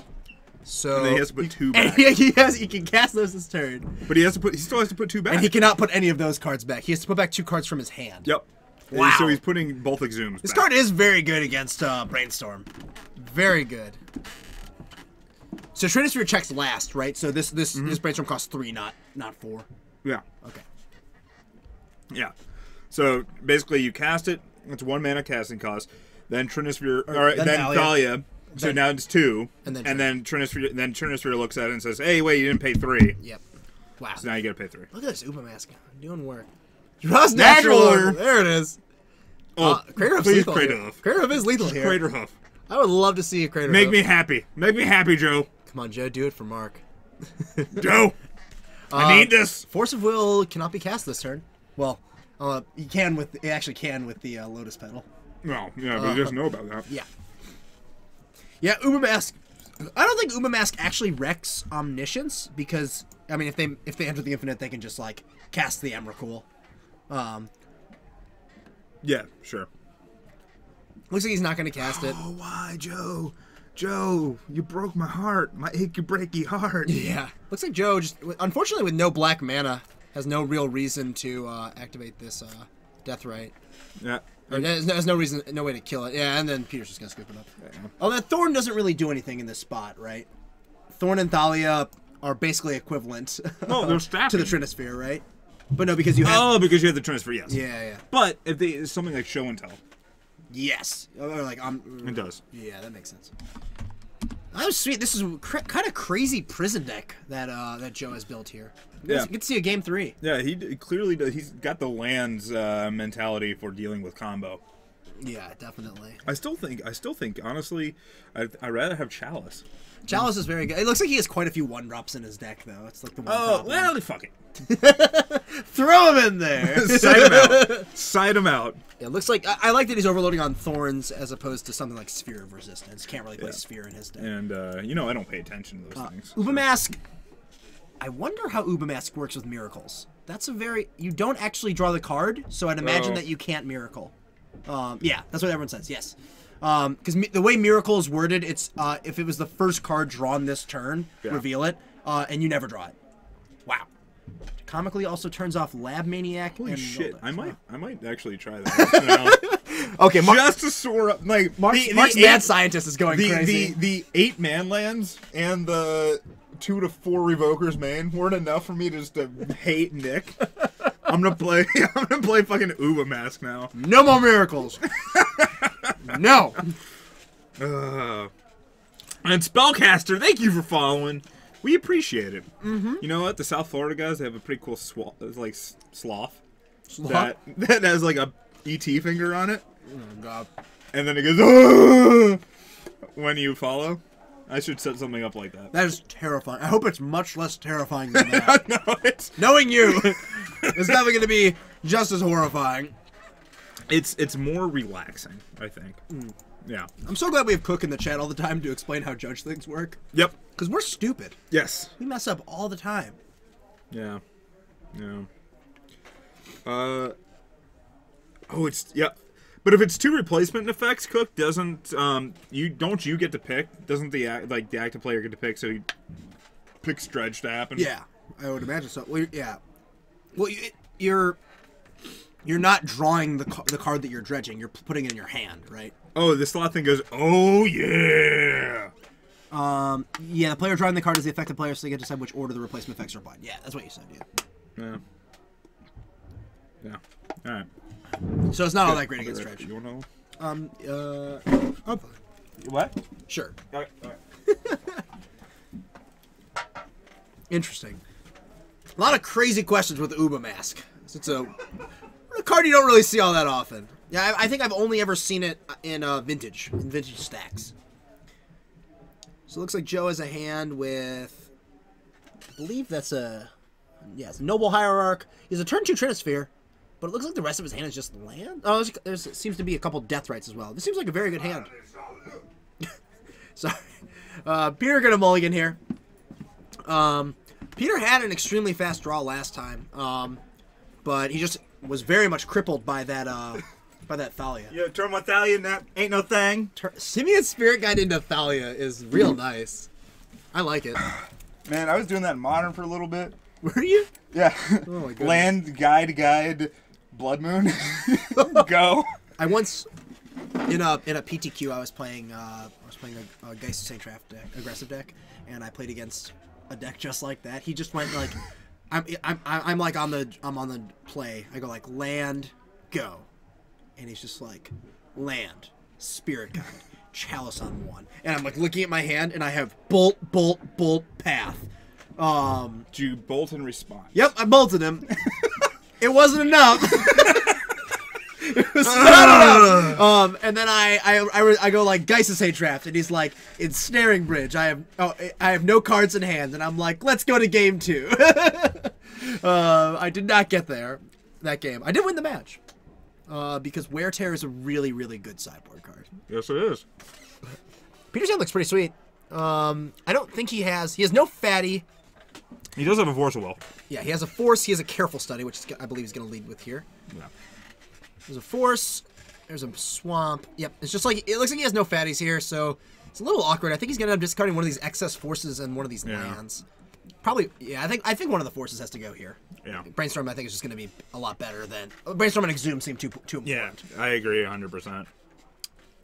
But yeah, Joe's hand's going to be pretty well equipped to deal with this because Peter's hand's going to be too slow, I think. He's got double Deathrite, so I think the first Force Will is going to be fired off at that Deathrite. Oh, and by Peter pitching this land here, that's rough. Yeah. Because there's a Trinisphere, and he's got double Deathrite, Noble Hierarch, Trinisphere. Yeah. So his mana's going to be constricted, and he's got to beat both these Deathrites. Wow. Yeah. One of these Force Wills is gone. It's really awkward. Oh, there's the Ubamask. Ubamask showed up right on time. So the awkward part about playing, what was I going to say? Ubamask? Careful Study. Ubamask. No, there's no awkward parts about playing Ubamask. It's just always great. With Careful Study in your deck, when you mulligan, you like really mulligan. Because it being card disadvantage. Like it's a card that works in your engine, but you're going down on cards, and that can end up hurting you quite a bit here. Like Peter's just going to be short on resources. Da Ubamask. Did you consider how good Ubamask is against Ponderstorm? Oh man, our Ponderstorm tech destroyed by the Ubamask. Oh yeah, because you had 3 cards get exiled. You have to put 2 cards back, but then you have to exile another card. Man. Oh. And then Storm. You gotta do that a lot. You basically mind twist yourself. Oh, so there's the Deathrite Shaman going down to 19. And Peter's just got to Force of Will it. Did you draw Entomb? Is that Entomb? Yeah, it is an Entomb. Wow. Perfect draw for Peter. I think that's going to be the card. I think that'll get him out of this, actually. That is the exact draw he needed. If Joe had gotten a Simian Spirit Guide there, that would have been huge. But I think here you just go... You get up both your mana dorks, I think. Yeah, and that's gonna be interesting. Do you think Peter goes to get Elish Nord here? It's pretty tempting, right? Yeah. I mean, just from what you've seen of Joe's deck, is Painter Servant a 1/2 or a 1/3? 1/3. Okay, so Painter Servant lives through it, which is actually quite awkward. Yes. Yeah, you'd probably just be safe and go for Grizzlebrand in that case. Yeah, because you can always try to go for it a little bit more. Plus, I'm really sad that Reanimator looks like it's going to win. Me too, because I don't mean to, we're trying to be neutral as commentators. No, we're not. But no, we're not. Look, both of us want to see Ubamask do its thing. I mean, I like Peter. Don't get me wrong. Yes. But when you got a deck that plays Natural Order and Painter Servant and Grindstone and Ubamask and Ubamask, da Ubamask. Yeah. That's my best Chicago accent. Ubamask. Aren't you Chicago? No, you're not. You're Chicago. You are Chicago? Yeah. Where's your Chicago accent? I do a really good job of hiding it. Give me a da Bears. Da Bears. Da Bears. Da Well, you see the problem with the Bears this year is that They got no quarterback. I'll They stop. got I'm gonna Cutler. stop. They got Cutler. Cutter. No one likes Cutler. I'm gonna stop. I'm sorry. So now, okay, so Joe does realize that Exhume is symmetrical. Well, Peter has to tell him. Well, I guess he doesn't have to. have- He just goes exhume, and Joe just says, "I don't want to return a creature." Yes, That's fine. yeah. But yeah, this is pretty horrible now for Joe. We've gone from. I think Joe was in a very good spot before this, but now he's sort of. With this Grizzlebrand out, he's sort of forced trying to combo with. I mean, he has Painter Servant. Yeah, I'm trying to, like, so if he, I'm trying to think, like, if he does go Trinisphere here, though, oh, Peter will find another land off of. I mean, Peter might not even need a land. He could just find a Force of Will. I mean, he's down to. He only has 2 Force of Wills left in his deck, and Daze does not counter this.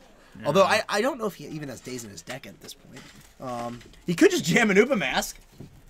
He could jam an Uba Mask. Okay, so like what happened? I mean, that's a real thing. Yeah, it stops Grizzlebrand from basically doing anything. The downside is that he's just. I don't think he can beat a 7/7 flying lifelink. That's always the thing. We already know that he has Ensnaring Bridge. That's true. We know he has Ensnaring Bridge, and he doesn't. And he can just mill him out. Looks like Joe's decided to lead with the Trinisphere here. I think slamming Mask is actually completely reasonable here. Yeah. Like, especially knowing that Peter has only 2 Force of Wills left in his deck.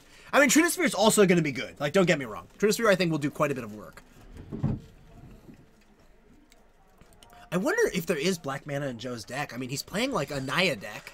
Like, he has, right now, Savannah Taiga. Like, do you think he has, like, a Bayou or a Scrubland in there? You'd have to think so, right? Right, like most of these decks that have Deathrite in them that are primarily one of its colors will have the other color shoehorned in there. Yeah. So I'm thinking this is in response to Trinisphere.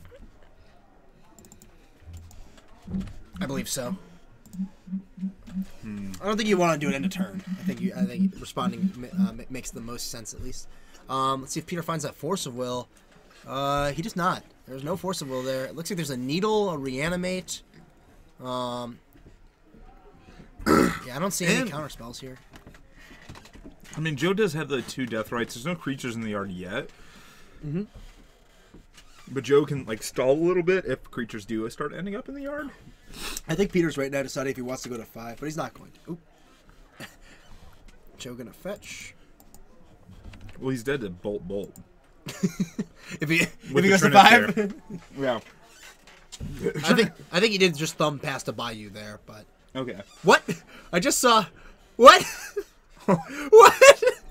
That's an Iona. Oh my goodness! Rest in peace. All right, that wasn't Iona. How? Oh, natural order. Okay, so I believe it's in there because he can natural order out Iona with Painter. Man, this deck is crazy. Like, You know what's better than Iona right now, though? Grizzlebrand. Baneslayer Angel. Bane's agreed.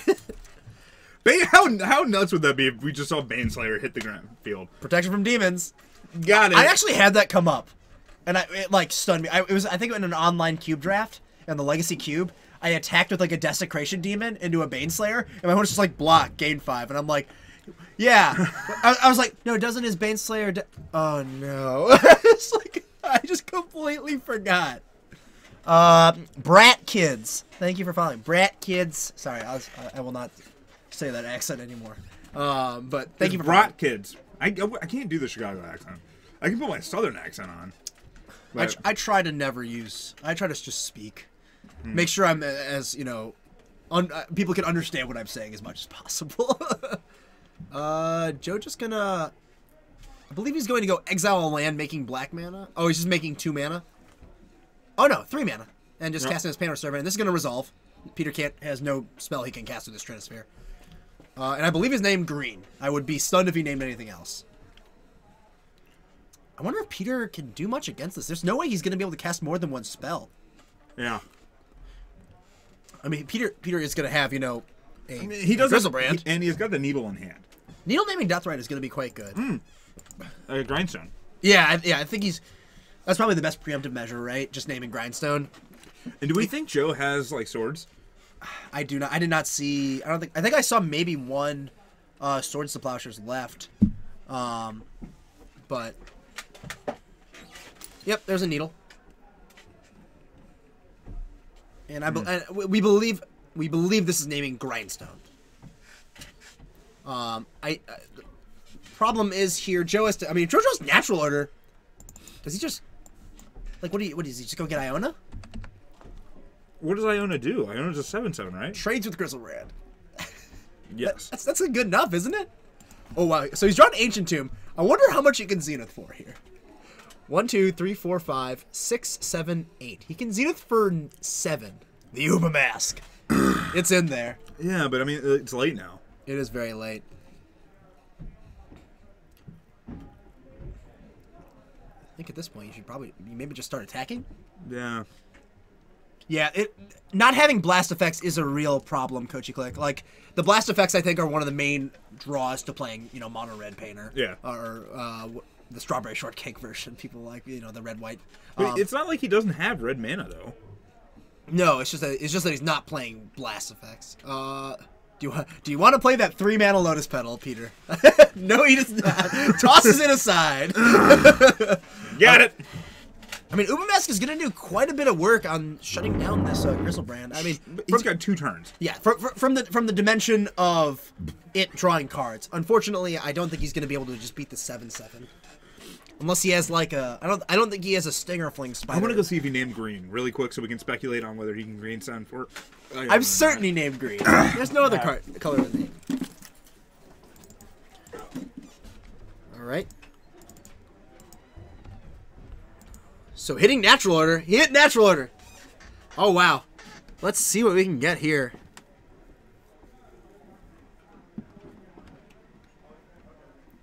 Wow.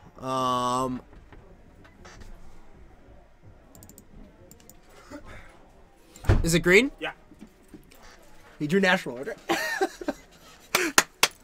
Oh my goodness. Peter's gonna pay 7 life. 3, 4, 5, 6. Does Peter have a blue 7. card in hand? He doesn't have a Force of Will. But no, does he have a blue card in hand? Yes. Yes, he has at least 1 blue card in hand.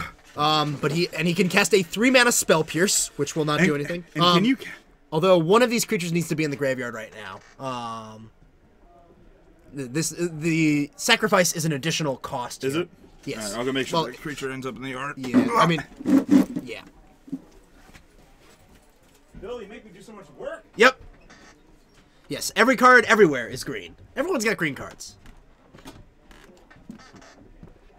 Well, it makes them. Let's pull up Painter's Servant.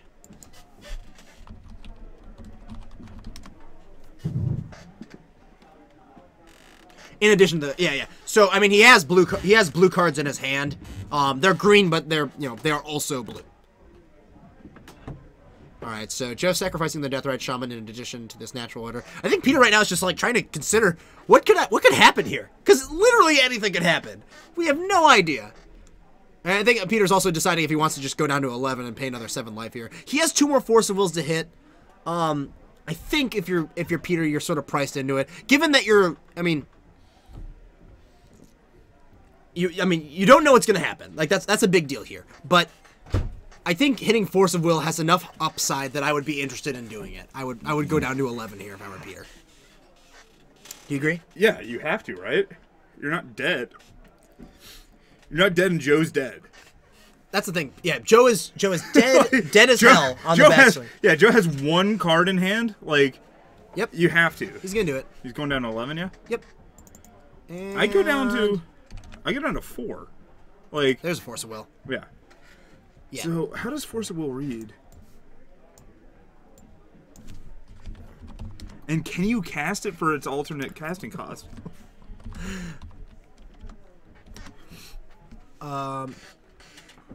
Yes. Yeah, you can. But no, because you can't Snapcaster it like that. No, but that's flashback. That's different. You can definitely do it. Yeah. Okay. It's just from exile. Yeah. It's like if you so you can't Snapcaster it like that, but you can Yawgmoth's Will it like that. Like if you Yawgmoth's Will with Gush in your graveyard, you can. Sure. Okay, because Snapcaster reads gives it flashback equal to its converted mana cost. Okay. Yeah. Force of Will is so pretty. Only the low price. $823 medium. You can find some nice near mint ones for $750. But yeah, he can cast a 3. Right now he can go Force of Will, paying a life and exiling a blue card from his hand, and pay 3 mana. Well, let's see if he figures that out. I hope he, for Peter's sake, I hope he does. What is he digging for? I have no idea. He's going down. He's going again. He's cutting his deck. Peter gonna pay 7 life again. He's going down to 3. 2, 3. And you know what? 4, I want to see. I 5, just want to see a bolt from Joe. Well, 4. He's a 4. No, he's at 3. Oh, he's a 3. Yeah. Because he fetched. What the hell was he digging for? No idea. So there's. He's gonna play a Spell Pierce, and he's gonna pay for it. Huh. I don't think Peter realizes that he could exile this Force of Will. I thought he had a Brainstorm in his hand. Oh, and he can't guys. fetch an island off of Marsh Flats. He does need a blue card in his hand. That is correct. Well, we also need to make sure he's got another land he can fetch.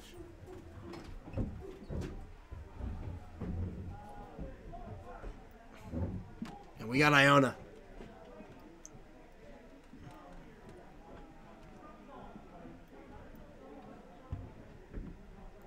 Uh-oh. Yep, looks like Peter got an island off Marsh Flats. I think it's entirely possible Peter didn't have a blue card in his hand. I was very convinced he had a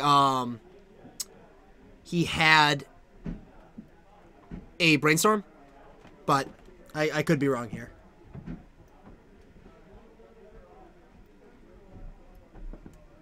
Yeah, I'm sure that Joe is naming green with this Iona. So the combo here, we got a Painter naming green, we got Iona naming green. Peter is locked out of the game, and he is at 3, but Joe is at 1. This is insane.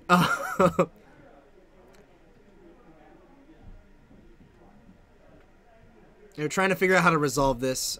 Peter, unfortunately, went a little too fast and fetched an island off his Marsh Flats. Yeah, I probably agree that he shouldn't have any headphones in. Clearly, it's causing him... Yeah, he does have blue cards in his hand.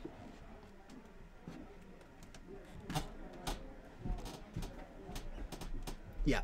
Well, just because he's named Painter, he's named green on Painter, doesn't mean they're not also blue. They become green in addition to whatever colors they are.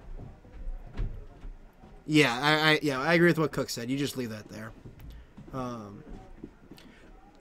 What is the point of WUBRGxyz? I'm not certain what the point of WUBRGxyz is. I guess the idea is that you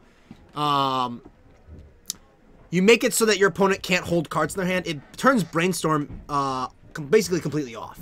Brainstorm becomes draw 3 cards you can only cast this turn, and then discard 2. I believe Joe missed a lethal attack here. Froze it. What happened? I kicked the cord. Damn it! Damn it! Don't worry about it. Don't worry about it. Watch. Boom. Fixed Beautiful. I believe Peter's at 2 now. So Peter was looking for a swan song. Huh. Swan Song would have done it. Yeah. So. Yes. So there's a block. Yeah, and Cook came to the same conclusion that. Yeah. Well, yeah. You can't rewind with that land. We're too far gone. Yeah.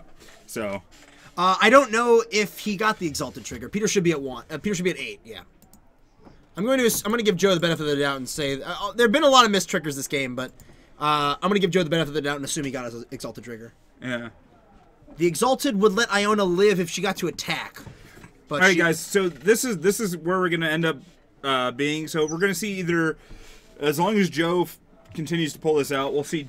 It would be Natural Order Painter versus Omnitel or Grixis Omnitel. Kyle won. Kyle did win. So do you guys want to see that, or do you want to see that mono blue craziness deck? We have like Mono Blue Delver and Maverick as 2 other decks we could see, right? Yes.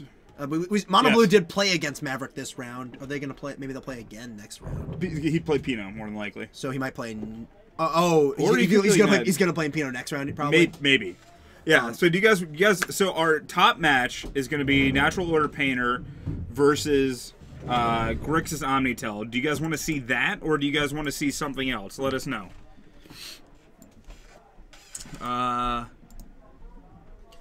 Wait, what is it? What is Needle on? Needles on grindstone.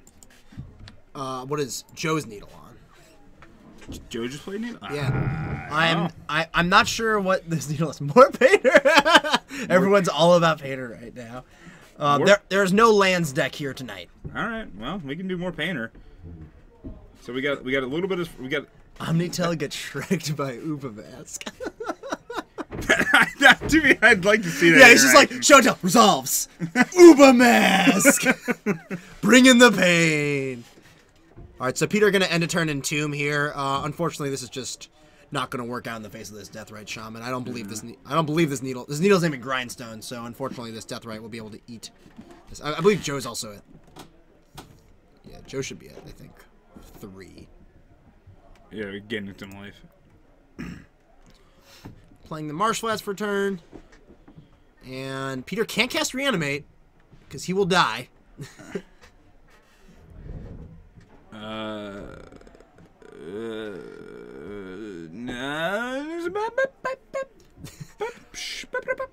Peter gonna fetch. I think I would fetch with the blue land just in case I don't have any lands left. He's got a basic swamp. Yep. Or Nope. It's gone. He discarded it turn 1. Oh, he did. Yeah. He only has that island. He can fetch with this Pluto Delta, but I don't know. It's like, all right, guys. I'm gonna have to have some. There's been a lot more the Painter Omnitel than I think anything else. Yeah, sounds so we're gonna like have to have some. Yeah. Stop hyping Ubamask. How do you expect me to buy out all the stores if I keep ripping it? Sorry, guys. We don't mean to give away the tech. Yeah, sorry. So sorry. Our deepest, sincerest apologies. You know. Oh my goodness. All right. But yeah, I don't know what's going on. Do we? Yeah. Peter just decided. It looks like Peter doesn't have an Exhume in his hand. He only has, I believe it's only Reanimate. Can't cast it right. His hand is just Reanimate, Grizzlebrand, and another fatty. We're gonna see just an exiling of the Elishnorn here. Yeah. All right, so he's at 3. We still don't have a black source. Well, we could get a black source there, and that'll do it, right? If he has the Bayou. What? He's down to 2. Down. 2. Damn it, Phil. I'm bad. Why do I even pay you? You guys need to check. This one will get on YouTube, I'm sure. Yeah. I don't know if I thought I saw a Bayou when he was going through his deck. Yep, I see one right there. Did you get it? Oh, he's deciding if he wants a Zenith for Containment Priest. Because I think he was looking through his deck to see what he can Zenith for. You see an attack for 2 from this Painter after the Exalted trigger. Yeah, but no, that's just bad. It's not bad. Just win. Oh, I mean, yeah, if we have the life totals correct, this would be lethal. Yes. Magic fanboys, thank you for following. Just win. This is still. I guess he has one more turn, so he doesn't really care. But like, I just don't trust that. You know, so 2. So Peter's down to 3, right? Yep. Zenith for 2, and oh yeah, I guess yeah. Okay. Peter will not be able to counter this. Or can he? Nope. No, he definitely can't. Or should he? Noble Heart. What? Don't like Thalia either. I think I would definitely get a Containment Priest here. If you're gonna get anything, it's Containment Priest. Nope. Simian Spirit Guide. Got it. Can't get that one. It costs 30. Cosbo, thank you for following. There it is. There's a Containment We appreciate it. Put it to the front. Come on, Joe. No, not a... Fuck it. YOLO. Thalia? I like Containment Priest as well. Because Peter's not going to cast any of his fatties. The only way he's going to get him in is cheating him in. Correct. Like, I'm 100%... maybe he's coming to that conclusion. What if they can hear us right now? No, because that pedal would have been cracked. Yes, absolutely. That pedal would have been cracked. They would have realized. Yeah, that pedal would have been cracked 100%. Yeah, this is a ridiculous win for this prison deck here. I don't think headphones and Magic mix well. Yeah, I don't think Peter should be listening to music while he's playing. It drives me crazy, personally. like I've done it at opens. Oh, I would call a judge on my opponent if they showed up with headphones in. But well, this is also a long time ago. Yeah, well, back opens used to be a lot more. I felt like they were more casual before. But I mean, they're much bigger. They're much more bigger real tournaments now. Like I haven't done it in a while, just because you pick up on so many more cues if you don't have music, if you're not listening to music. And you just like play better because Well, it depends. that's not necessarily true. Yeah. But it's not like I don't think it's allowed. Well, okay, I don't know. Cook would know if Cook's in the chat about whether it's allowed at competitive REL, if you're allowed to listen to music. I thought you're not allowed to, which is what I generally abide by, at least. Yeah. But, I mean, I don't know. I think you're missing out on like being able to read your opponent a little bit more by not doing it. Yeah. Yeah, the electronic policy. Yeah, you can't have electronics. Once upon a time, there wasn't that. Yeah, because exactly. Yeah. The Magic tournament scene didn't really exist to like the level that it is today. That and there just wasn't an electronic policy before. Like you used to still be able to just use your phone for a life pad. Yes. Yeah, that's what I thought. Yeah, you can't have any electronic devices at a competitive REL. Again, this is regular REL, not casual. Regular. Yeah. And again, haven't done that in a while. No. But not because I think it's bad, but because I find it to be a disadvantage. I agree. I agree with that. I mean, there are probably people who feel it. Like, I think the fact that it's either a disadvantage or an advantage is enough to make me say it's like it should not happen. I do remember one guy that fucking sat down and he was just playing music the entire match. You gotta put 2 cards back from that brainstorm, Peter. Did he not put it back? Oh, Raul's there, it. just like put 2 cards back. Wait, he's telling him. Yeah, there we go. Okay. Yeah, there's a guy that sat down and just played music. He just put his phone on the table and was just blasting music. Like, just the seat down for me, and I was like, oh, God bless. Like, I appreciate your enthusiasm, and I realize that we're in, like, lower tables right now. Because this was, like, I think this was, like, round 3, and I was, like, 1 and 2 at the tournament and stuff like that. So, like, I was like, I understand that there's a reason why you're probably down here other than just bad pairings. Yes. But yeah, that was not great. So Joe's gonna get that. I'm gonna go up. I'm gonna try to get Joe and Kyle to get on screen. Yeah. That was a sweet game. That was like a crazy game. I mean, I think there was a bit of loose play on both sides there. A little bit.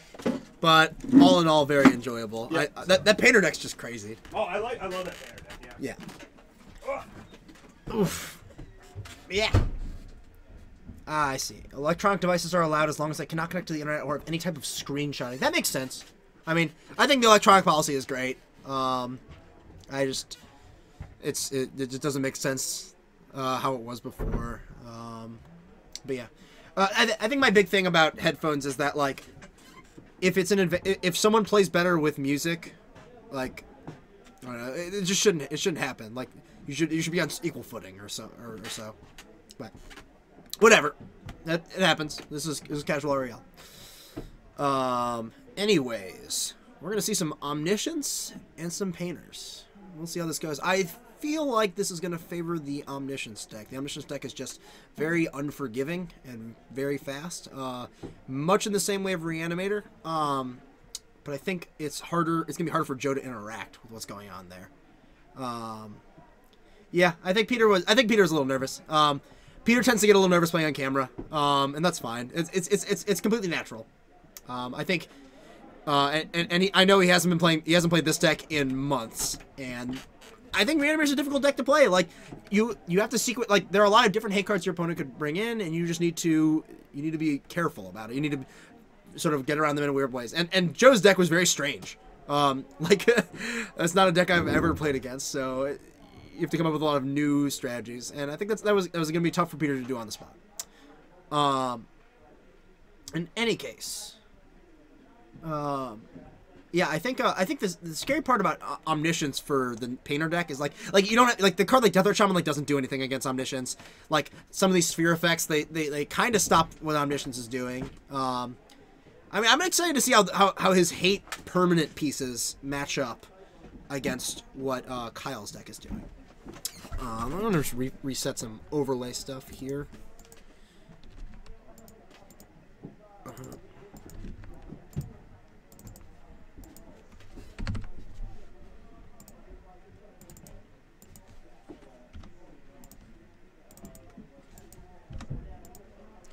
We'll leave up Joe and hope he sits there again.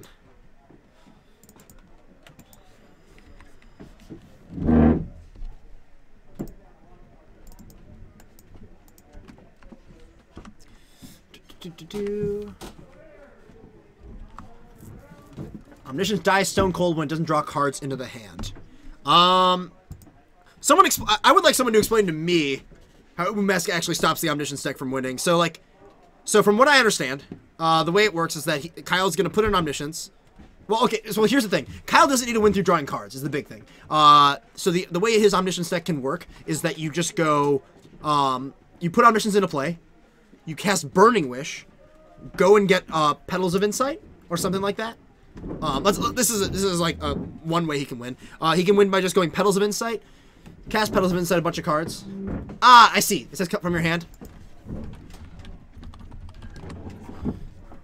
Oh, thank you guys. Yep, Ubumask stops this goal. Wow. Oh my goodness, Ubumask. I'm excited to see Ubumask do work. I hope Ubumask gets to do work. But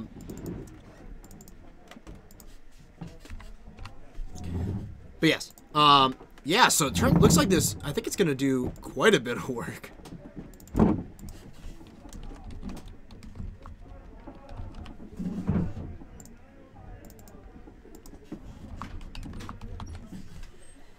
Alright, it's Kyle and Joe. So the way Omniscience is worded and is you may cast non-land cards from your hand without paying its mana cost. Oh boy! Ubumask! Oh, Ubumask now $80. In before Ubumask spike. Did you get the witness? No. Of ages? For the follows? Say thank you. And the thank yous? Say thank you. Don't eat that last wing. You can eat the last wing. I don't care. I don't No, eat it. You were reaching for it. I was giving you a hard time. Wink. Say thank you. I did say thank you. I said the witness of ages is followed. Thank you. Good job, Mark. I reset everything. I just said it again. I know. I appreciate that. They're sitting down, but I'm fine. And I winked at you. I didn't realize the camera was still up, so now this is terrible. Like, I'm sorry. they saw my wink. They saw my wink, Phil. They saw my That's intimate, all right? Yeah, it's strange. It's very odd. I wonder how Kyle's gonna. I mean, like, I sincerely would get put into a point where Kyle has to try and cast an Omnitail. It's at 47. Has to cast an Omnitail. Shut up, through Phil. an Ubumask. I just want to see. I think I speak for the entire chat when I say I want to see Ubumask show up. Yeah, Kyle was like, I got a pretty good matchup, and I was like, I don't know. I was like, and he was like, oh, he doesn't have Force of Will or discard, right? I was like, well, I can't actually tell you that. Yeah, so I was like, you will find out what he has. I think it will be eat the goddamn wing, Phil. Okay. Give me the sauce though, because I'm gonna dip my pizza in it. Are you really? Yeah. Done. I'm in a Diet Coke phase. All right, so players shuffling up, cutting. Looks like we're gonna see a roll here. Ooh, juggling the die. Juggling the die. I think Kyle's out to Ubumask is Burning Wish for Void Snare. Yes. Thank goodness Burning, but he has got, so he had to get a Burning Wish, cast Burning Wish, Void Snare, bounce it. Man, I just, it's rough. Again, I'll just say it. I will just repeat myself. And then cast Enter the Infinite? Like, that's how this has to happen? More Ubumask. Jeez. Bring on the masks. What is each player draws? Fascination is that card. Urzatron featuring mask shenanigans. I'd love to. Ubu's Mask should be played in more formats. What? Okay, that is a card I don't recognize right there. Which one? A white creature, I believe. What's wrong with white creatures?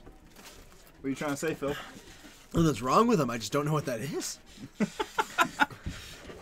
I'm genuinely confused. Joe at 19. Yep, Joe gonna fetch a basic planes here. Looks like he's just got basic plane. Mother of Runes, Runes, like maybe? a base. I don't think he has Mother of Runes. Oh, there's the new one, right? The new art. What? There's a new one. Yeah, that's Mother Runes. That's the new one, right? Yeah, that's sweet. That's the Therese Nielsen art, right? Yep. Sweet. I But yeah, so we see a turn 1 Mother of Runes. Looks like he has a Simian Spirit Guide, a Sensei's Neil Top. deGrasse Tyson. Neil deGrasse. What if he was a Titan? That would be pretty sweet. Neil Therese Nielsen. Neil Therese Tyson? Anyways.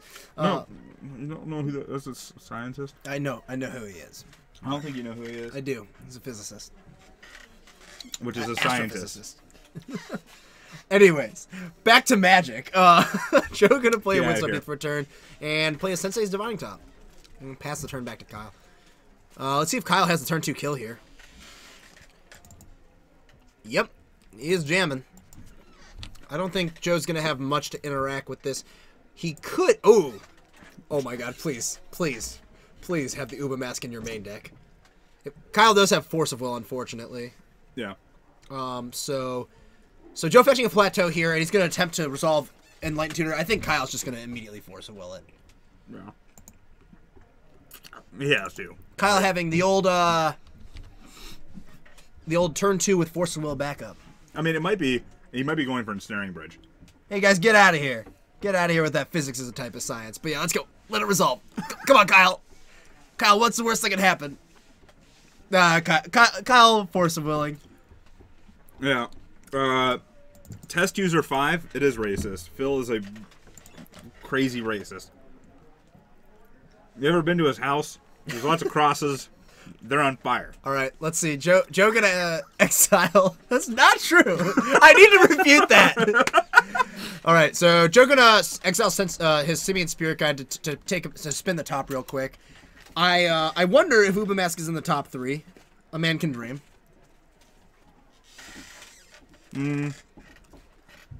Again, I don't think it's Uba Mask that he's looking for. I think it's Ensnaring Bridge. Yeah, something like that. I would not be surprised if Ensnaring Bridge was the card he went for, given what Kyle's shown him. He's gonna draw a card. Please be Uba Mask. What the hell was that? What did he? It's Grindstone. Okay. Unfortunately, looks like Kyle has, as we said, Kyle has the turn 2, and he's going to cast Enter the Infinite. Drawing his deck, putting one back. You want to bring up Enter the Infinite? Yeah. My hands are. I got sticky Coke hands. Gross. And by sticky Coke hands, I mean like Buffalo Wing hands. So yeah, same thing. So again, Kyle gets to draw his deck, put one card back. Now he just gets the Burning Wish and kill Joe whichever way he feels like.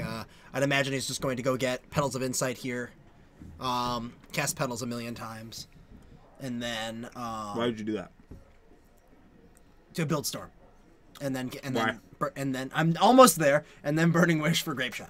I don't know if I like that plan. What do you prefer? Ham. Hot ham water. Get Emrakul, swing Emrakul. That's fair. You could do that too. sticky cocaines. Right there. That is the exact thing.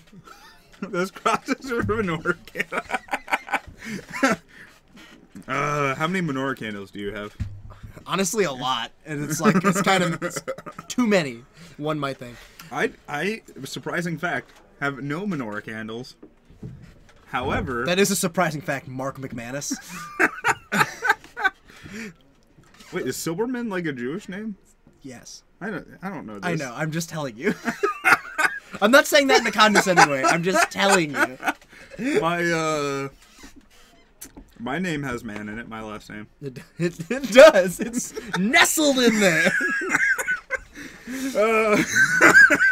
Let's see. Oh, Joe looking at the Uba Mask in his sideboard. Joe thinking about it. Oh no! Put the Uba Mask in. Oh no, Joe! Oh no! It looks like Joe is not boarding in the Uba Mask, and the entire chat revolts. Yeah, and I actually agree with Dave Pickles that showing Grindstone is an error. Granted, I'm pretty sure Kyle knows what Joe's on, but just from like a clerical like mechanics type play scenario, you're just like concealing information. Yes. So the plus side, because you're probably not going to win. That's the thing. I think. Like what's the best case scenario for Kyle? Okay, I guess there's like no good scenario here because it's like, all right, he could be playing. So he could be playing Sneak and Show, in which case you can't even grindstone him out. Yeah. Unless he has all of his Emrakul's in his hand. I mean, even here you can't grindstone him out because he's got an Emrakul on his deck. Yeah. Like, You so, can- I mean, no, you Emrakul is either going into play, but Joe only had 2 mana. So he has to have another mana in hand and then also draw the... he has to also draw the Painter Servant, play the Painter Servant, and Kyle has to do with an Omniscience or something other big some in giant play. fatty. Yeah, that is something. in play. Yeah, something game breaking in play. Kyle has to sit there for 2 turns and just be like. And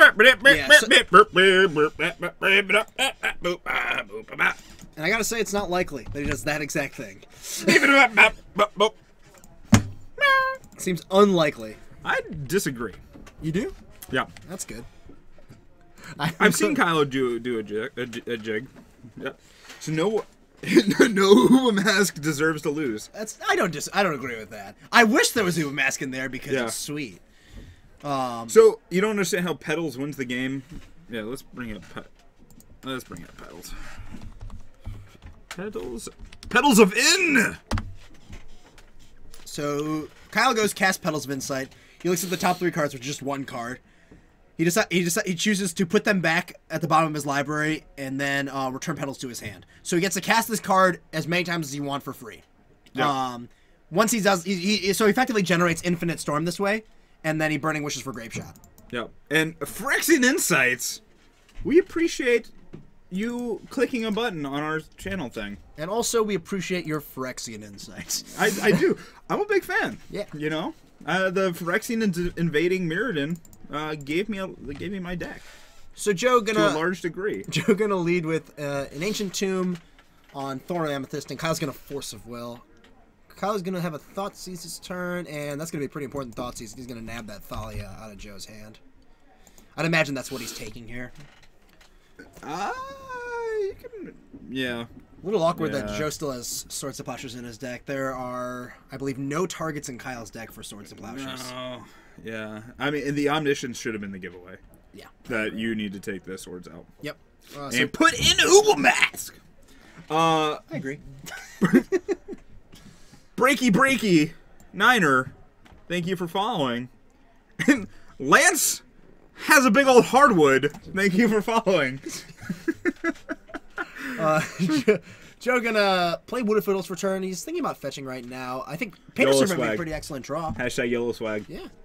If he draws a Painter Servant here, he could Zenith for some sort of like maybe a Thalia even, just some sort of annoying Well, creature. based off of the fact that Joe kept Swords to Plowshares in hand, which I don't think you do against any show and tell deck, so that's besides the point. Yes.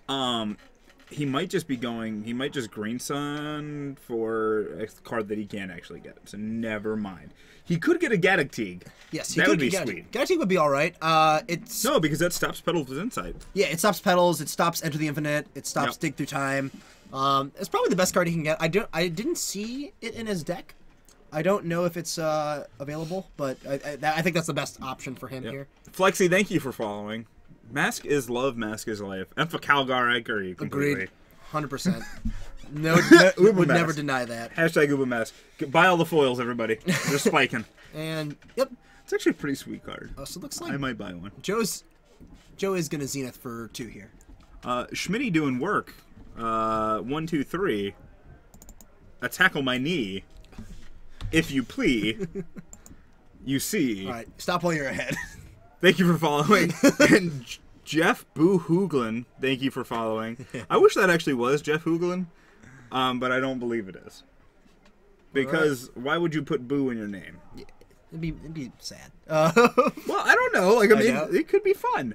So- we don't know. So it looks like Joe actually only going to get a 1-drop here. He's just going to get Noble Hierarch. Oh, Joe plays at the shop. There we go. Oh, sweet. Yeah, and it is Red Grain Land Destruction. We were talking about that, what they play in Modern. Nice. Meowskis, thank you for following. Everybody's following now. This is so great. That's great. I love it. Keep following. Yep. Brainstorm. Kyle's hand looks pretty good. I don't think he has Show and Tell just yet. Yeah. It looks like he has Omniscience, Burning Wish. Okay, so he can wish for Show and Tell at some point soon. Like, it's helpful to know that Joe really only has from Kyle. He sees that Joe has 2 blanks right now. And what is sub? What's that? Well, we were asked sup, guys. Not much. I would argue these beams. These beams, these games. Some boxes. I mean, in our... I did this joke at work today. It was great. Went over super well. I bet they loved it. Oh my god, they did. So here's an enlightened tutor. I believe this is the end of Kyle's turn. No, it's in Joe's upkeep. Is it? Yeah, it's in his upkeep, because the Hierarch can tap for mana now. Oh, did you just play the Hierarch? I haven't been paying attention. I'll be completely honest. I've been rattling off people following. Phil, this is your job. Thank you for correcting me. You're doing it well. I'm doing my best. If this was Schaefer, could you imagine? We'd both be just sitting here like blah blah blah blah blah blah. We could be dead. We could be dead. WUBRGxyz is what's up. So Joe gonna get a Canonist. Canonist is actually pretty strong against this deck. Oh yes. Just like stopping him, like now he has to. The way Kyle's deck is going to work is now that he's going to either kill this Canonist or he has to take several turns to actually kill Joe. Or just cast Emrakul, basically. Yeah. He could go, like, Show and Tell in Omniscience, and then, you know, after that... and Kyle debating whether or not... Yeah. Kyle debating whether or not to fetch in response to this Canonist coming in. We'll bring up either one Canonist here. Kyle does have a Haymaker in the sideboard. I know he has... So, there's no A. I forgot that they spell it like... More than one person. More than one person's typed like that. No, that was me. That was I me know. before. I know. Let's see. Rakdos Guild does like Doritos. That's a fact. So, Kyle gonna fetch here. Is this still in response? No. This is in Kyle's main phase. Hashtag WUBRGmask! Thank you for following. I'm into it. I'm very much into it. Oh, man. Do I have to reveal the land you play off of a fetch land? Fun fact, you don't. You can morph it into play if you'd like. Yeah. Very skillful. It's you have to pay 8 to unmorph it. All right, so Kyle gonna cast Burning Wish here, and I have to imagine he's gonna go get Massacre. Oh, no. Show and tell. Emrakul must be in hand. That Burning Wish should be exiled. Oh, there we go. Kyle's played enough with that tonight. Saves me having to run up. Yep. And it's just disappeared. Ugh, so Joe's hand is... That Burning Wish is gone. Pretty poor at this point. Kyle gonna go down to 14 here from the attack end. Or 13. Yep. Sorry. So we'll give him the benefit of the doubt that Exalted was triggered off of this swing with Canonist. WUBRGmask, Notion Thief, Mist Hologriffin, game! Man, perfect. That does sound pretty good. All right, I think Kyle's still just gonna jam the Omniscience into play here. Like, you can wait a turn. You can wait some time. He knows one of Joe's cards is a blank. Oh, no, he's just thought seizing. Yeah. It looks like, yeah. All right. You don't have the jam yet. I mean, this stops Joe from getting a free 3-2. I think I just pitched the Spirit Guide in response and say YOLO. Make him take the Thoughtseize. You have to take this out of my hand because I don't want This sword's not good. I left it in by mistake. And you can have it. Appropriately, Joe immediately drawing Swords of Plowshares again. Wait, but he still has to, so he's got 2 Swords of Oh, Plowshares? no, sorry. He drew Windstorm Teeth. I'm crazy. So Kyle draws for turns, a Brainstorm. So, again, he could just Show and Tell here, and I think that's what he's going to do. Yeah. Let's see what... Joe decides to not put into play Swords of Plowshares. I would do that. Kyle puts in Omniscience and passes the turn. This works out pretty well, at least. He could just Brainstorm end of Joe's turn. There's a Thalia. Does Thalia really do anything here? I think so. Somebody keeps stealing Kyle's cards. I'm enjoying watching Oh this. my god, I can't. I'm losing my mind. I was on the wrong player. That's why. Gosh. So, Yeah. Brainstorm finding a few blanks here. Thoughtseize and Probe aren't great, and an extra Omniscience also not great. Kyle might actually just die to the beatdowns. He has another turn, but this is not looking ideal. I don't know what his middle cards are. Now all of his spells cost 1. His non-creature spells, I should say. Yeah. The downside here is if Kyle like really wants to hit a dig through time. I think. Does he? Yes. Looks like he's gonna cast. Oh, Enter the Infinite. Well, that's a good start. Oh, yeah, but that doesn't.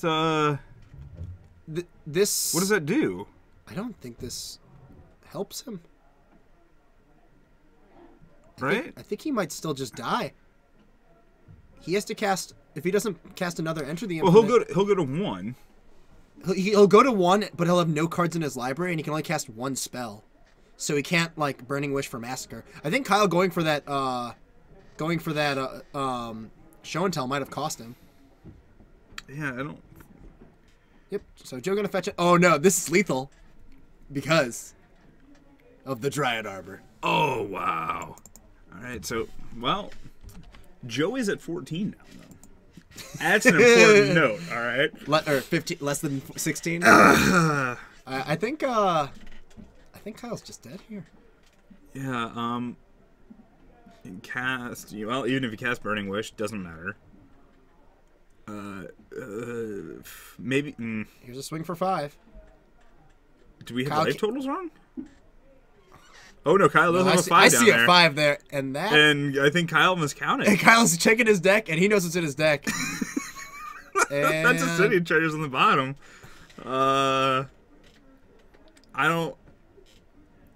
Kyle should fetch in response. I'm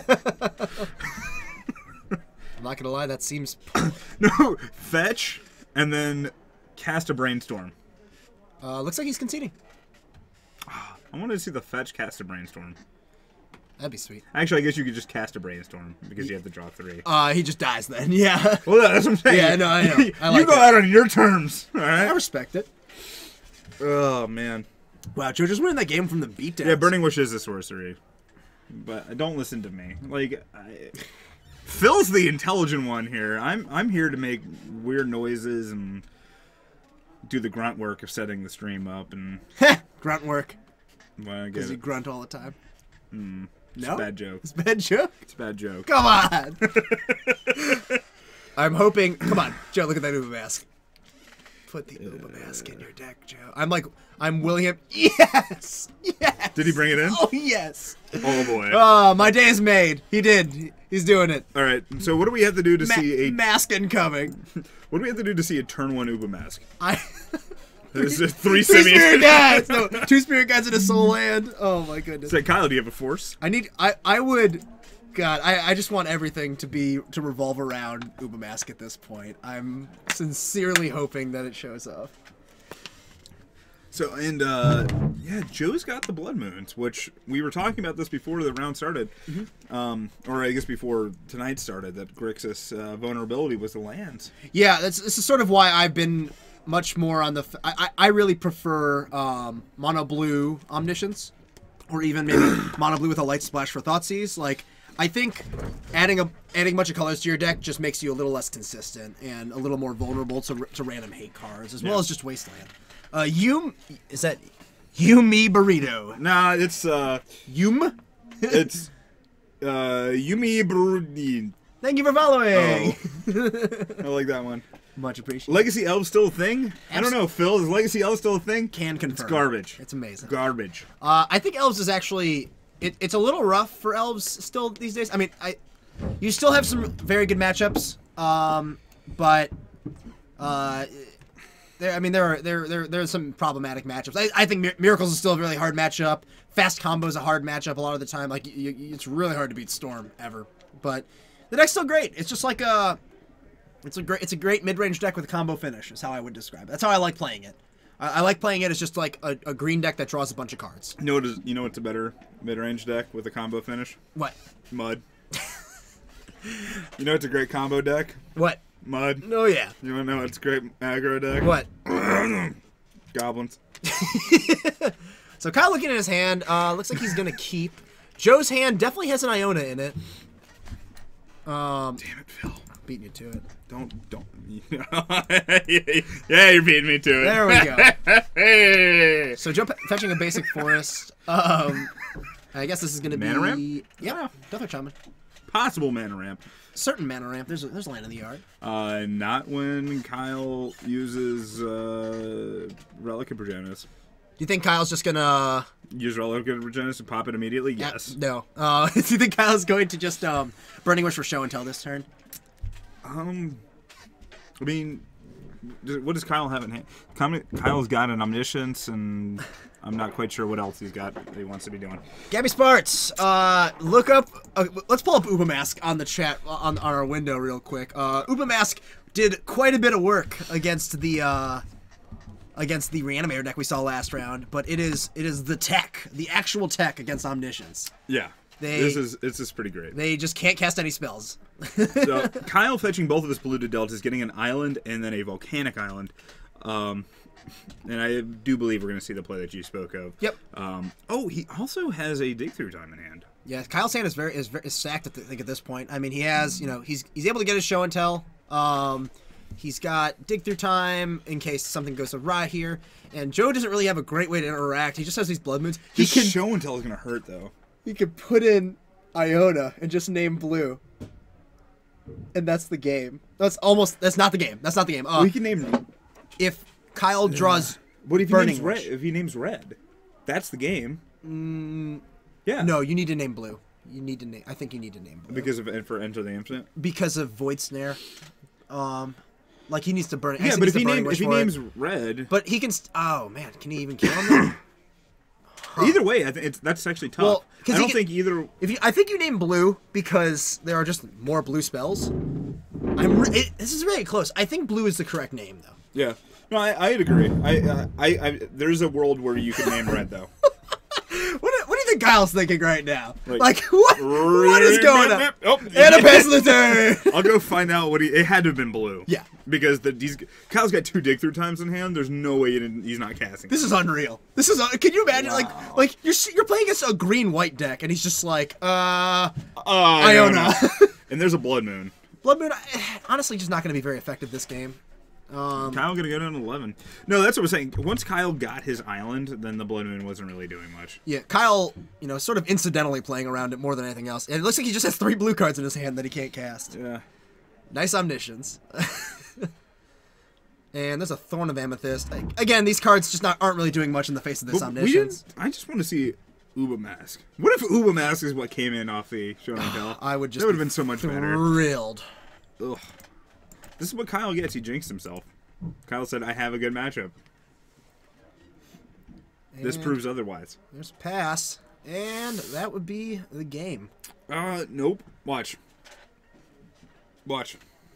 I'm watching. No. I'm watching. 4 blue cards. And a Progenitus. Why Is that not? a Progenitus? Why not? Oh my goodness. Why not? Outrageous. Hashtag Progenitus. We have another game, don't we? No, that's 3, right? No? Oh my god, that was 3 games. Yeah, that was 3. Yeah, I fucked up and Wow. I didn't, Natural Order Painter! No, Oh there we my go. goodness. Do you want to run upstairs or do you want me to run up and see if we can get another match? I'll run upstairs. That was amazing. I want to point out how friggin' great That's that was. goosebumps. I'll give away a t-shirt while you're up there. All right. How about that? Sounds perfect. How about you want to rub on the face? Nope. All right. Got it. Oh, man. So, guys, because half of our players are either in chat tonight or we're helping a couple local players that are going to the Pro Tour, we're only going to have the 3 rounds tonight. It was a very, very small tournament for us. Normally, we always have the 4 rounds because that's what we cut it to. But we are going to give away a t-shirt, and so I'll do the raffle here in just a second. I'll go ahead and start it. We've got sizes extra small through XXL, so yeah, pick one of those. Good game. But no, so basically when I do this, you're gonna see as you're seeing exclamation point waffle. That's not what you do. But Matt, thank you for the following. We ask you guys to be followed and to enter the raffle. And when I do it and we start the raffle, you're gonna type in exclamation point raffle, and then after that we'll draw somebody, and then we'll send you a message. Reply back to me with your name, your address, and the t-shirt size, and I'll get it out to you relatively soon. So, or as soon as I can, rather. F. Calgar, no Uba Mask, signed by Joe, at least tonight, at least. Test User, thank you for following. Ambition, thank you for following. And I'm going to say Finger Fetish, because that's what I read it as first. Thank you for following. Fingernish? Alright, but anyway, I'm going to start this raffle.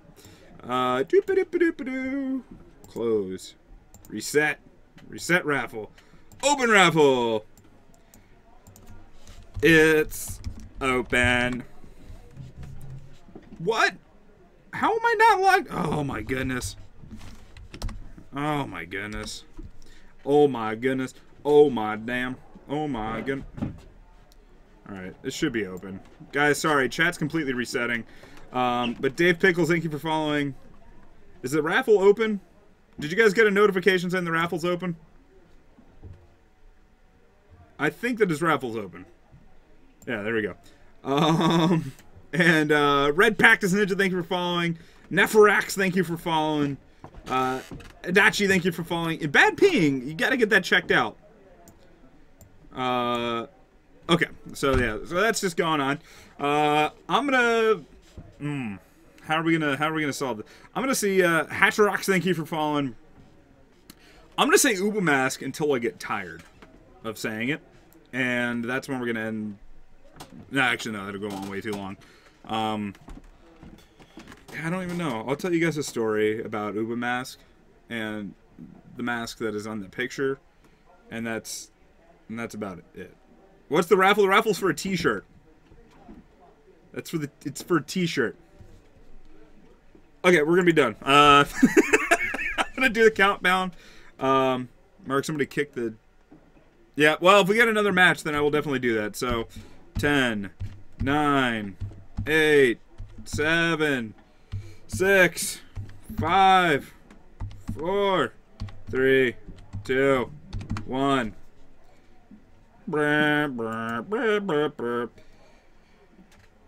Barbage 97, thank you for well following, yes, but then you also win. So I'm gonna announce that you were the winner. You won a T-shirt. Please send me your name, address, zip code. Let me put a comma in there. Commas are always a good thing. Nobody gives a fuck about an Oxford comma. I disagree. Let's go to and shirt size. Sizes. Whoop. Sizes. Extra small through XXL available. That's not how you spell available.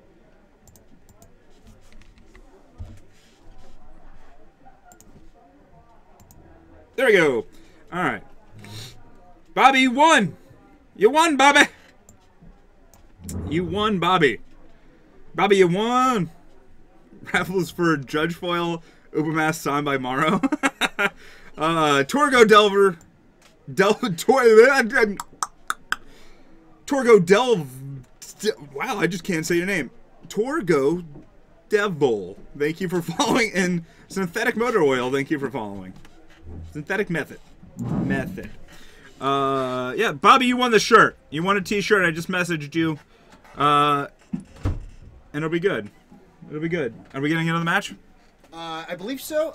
Sweet. So there's one match still going, and they're in game 2, and it looks like they're heading towards game 3. Okay. Well, It's Ned playing his Grixis deck versus Alex's Mono Blue. oh, that'll be cool to get on camera. Yeah, a lot of Snapcasters. Yeah, you. I'm gonna blame you for kicking the camera, so I'm gonna have to go fix that. Kicking the that is definitely not me. Bobby just won a shirt. Does somebody was saying Ubamask works really well at Dark Confidant? Oh man, it does. Yeah, you just play because it just goes in your hands. Yeah, you just you don't lose any of your life. Yeah. Wait, what? No, you don't draw the card. Oh, do you not? Then you just put it in your hand. I thought it was. I don't know. Dark Confidant. Turns out you can't look up Bob. Yeah. Oh, put that card in your hand. You do lose life. Sure. Yeah. You don't lose life. You don't know these things. I know everything. You leave me, and then I have to make guesses on cards that I should know what they do. Yeah, you definitely should know what this card does. That's a little embarrassing. When have I said something not unembarrassing? Apparently the Badgers are winning. What, like an actual Badger? Oh, basketball. Okay. I thought you followed basketball. I hate college basketball. Oh, do you? Yeah. Okay. Fair enough. All right, I'm going to go fix the camera. I'll be right back. If you guys want to hear me riff about how boring college basketball is, I can do that. But I'm not going to do that right now. Unless you're into it. But yeah, we should see these. I liked seeing Ned's deck play against Alex's. I like that both of the decks had Snapcaster Mage, which I think is finally. I don't know. I feel like Snapcaster like went out of style for a while, and that's unfortunate given how high power level it is. just an absurdly good card. So seeing it present in seeing it present in some Legacy decks nowadays is encouraging to me. Yes, exactly what Feingersh says. Those are my words. I said that.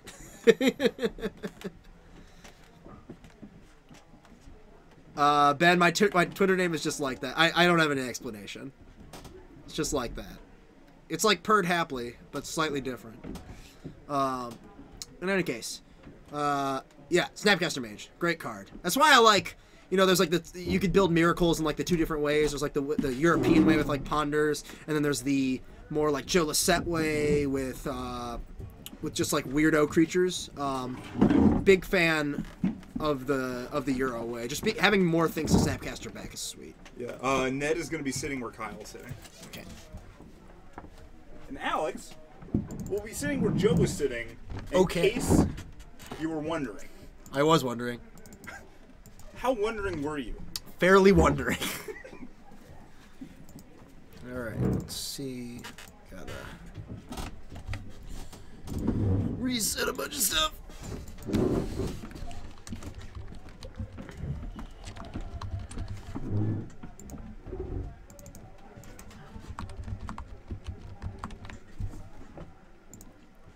Second, guys.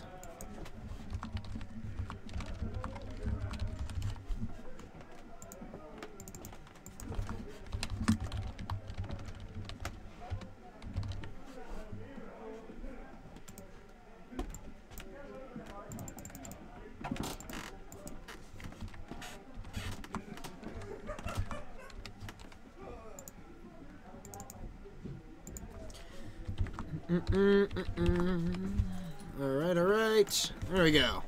Now it's a little too low. Is it? Yeah. We'll leave it. Last match of the night. No, this looks fine. It's like a little tilted. That's fine. Yeah, there are only 3 rounds. I'm gonna be a little tilted. All right. I am always a little tilted. Yeah, there are only 3 rounds tonight, Gabby. Blame the Pro Tour. Yeah, I blame the Pro Tour. Mark blames the Pro Tour. We just don't only have 8 people. Yeah, well, unfortunate. A lot of people are helping Zenny test. Can we get a caster versus caster round? Mark hates playing against elves. Like, hates it. I mean, he is playing against. Sorry. Okay. No. So when I have to play against Julian, all right, and I don't think I've ever played against you on elves, have I? No, we never played. Yeah. We've never played against each other. Last time I played elves, it was against Julian, of It's Julian fame. Mm-hmm. Dude Man had Wirewood Symbiote and Rexage in his opener. Oh yeah. Oh yeah. That's the real hate. That's the tasty hatred. Right there. No, in his fucking opener, games 1 and 2. I love it. I really. No. It's just delicious. I'll play against Storm. Actually, fuck it, because that's the other shitty thing at the goddamn Legacy Open. Yeah. Even though I did make day 2, two of my losses day 1 were fucking Storm, like Tess and Ant, just both going off game 1, like turn 1. Yeah, that's easy. Both fucking games. Mark's not salty, guys. Oh my god. It's like statistics. They're just not on my side. Because I had Trinisphere and Chalice. Both the games too. Didn't work out. This is what happens, guys, when you build your deck without Uba Mask. Alright, so Alex is going to pretty immediately cash in his days for Ponder. I like not waiting on that days. Days has such diminishing returns. You might as well just stop your opponent from smoothing out their draw. And I think that was a good use of it. Not playing around days this time, though. Going to play a Scalding Tarn first. He sees Counterspell, Spell Pierce, and a land. He's just going to shuffle. I think at this point he's just looking for like a Toxic Deluge, or maybe just a bunch of cards. Toxic Deluge, you say? Why don't we bring that up? Okay. Excuse me. T-O-X. Test. None of those were the letters I said. Perfect. That Toxic D, you know? Toxic Deluge. I've lost to this card several times. Remember, everybody, wrap it before you tap it, because a Toxic D is a thing. Oh my goodness. Delver triggers. Put your card in the sleeve. First Delver, yeah, they miss. Looks like Alex is just drawing an island this turn. It's rough. He's going to get a swing for Dose. Ned going to go down to 17. Pop, pop. Oh, nope. Ned, you fucked it up. Ned? Come on, Ned. Wait, his number lock's off. Oh, no. Oh, God. All right, so Greg managed to mess everything up. Phil. Greg. Yeah, I'm Greg. Yeah, your brother. I'm Greg and you're Ned. Like, said your brother's name. I was like, yeah, Greg. That's right. My brother's name is Greg. Yeah. I met him. Did you? Yeah, I met him at Walgreens, oddly enough. I was with Greg Schaefer, and he was just also there. So, all right, Ned gonna fetch. He's gonna go down to 16. Back to the match. Not lose our minds. Yeah. Mark, check the Twitch messages. Oh. Yes. Yes. Let's see. You can respond to these messages. By just a little bit. By just a little bit is the answer to your question. We'll see if the Delvers finally flip, and they do not. Chuck Norris wears a Delver mask, apparently. Wears the Uba mask, apparently. That would make sense. Yeah. All right, so we see an attack for 2 here. Hold on. Let's see if Alex has any response to this murderous cut. Technically, Ned should be at 16. Now he's going to go to 15. Now he's going to 15. Yep. Yes. All right, here we go. This murderous cut just going to resolve here. I like the use of murderous cut in this deck. Like, I know he's got the digs as well, but these delve spells are very powerful.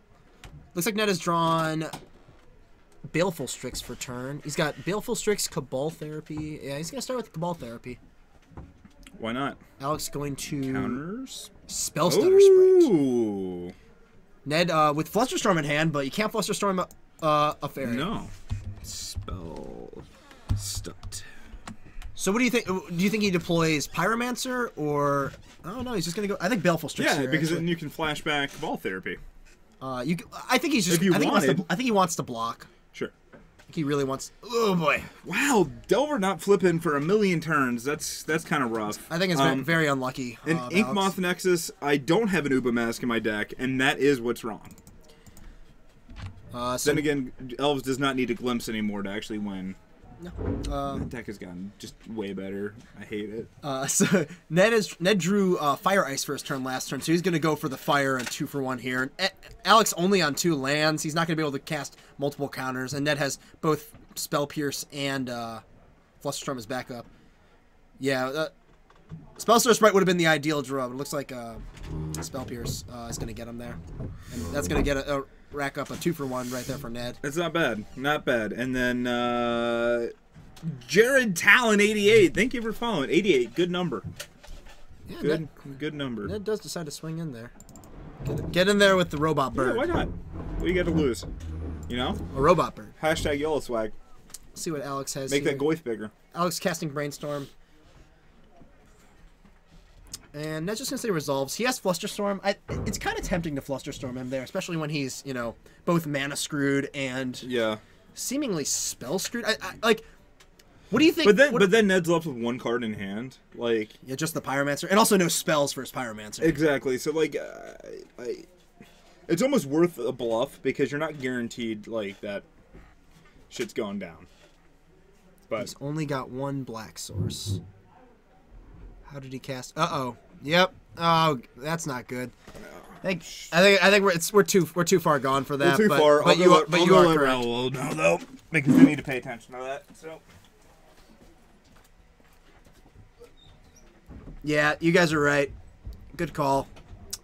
That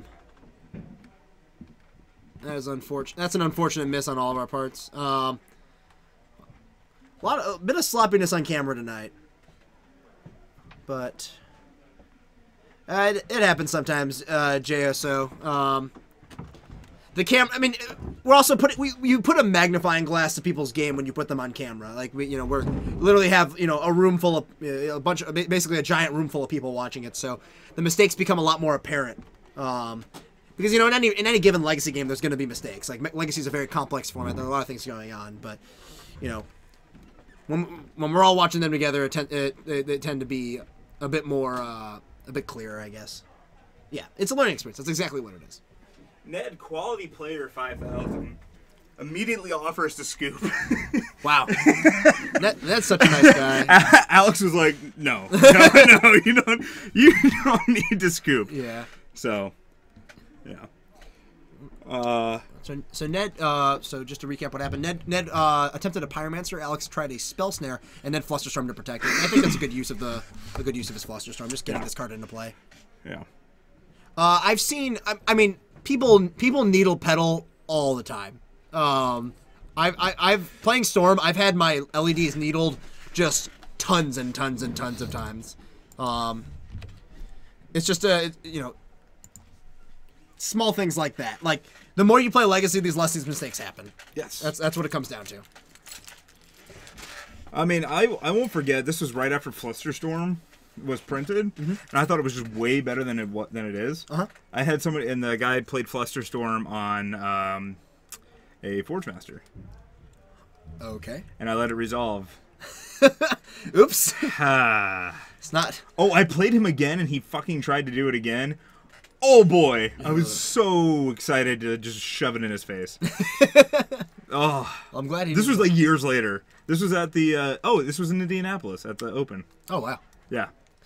All right, so he was on 12 post. Ooh. I'm not gonna let you talk. I'm just gonna interrupt you every time. You're welcome. Sorry. Ned gonna go for a Ponder, and Alex has the Sprite to counter it. But it's gonna be tough for Alex to mount an offense against all of Ned's sort of defensive creatures right here. I got it. Yes. Pendelhaven. I do love a Pendelhaven. All right, Pendelhaven, targeting Spellstarter Sprite. Oh, well, here's a Vendilion Click. And in Ned's draw step, and Ned gonna respond with a Brainstorm. Interesting. It's interesting that Ned is doing this because he doesn't have any other spells, and he's drawn 3 straight Scalding Tarns. Wow!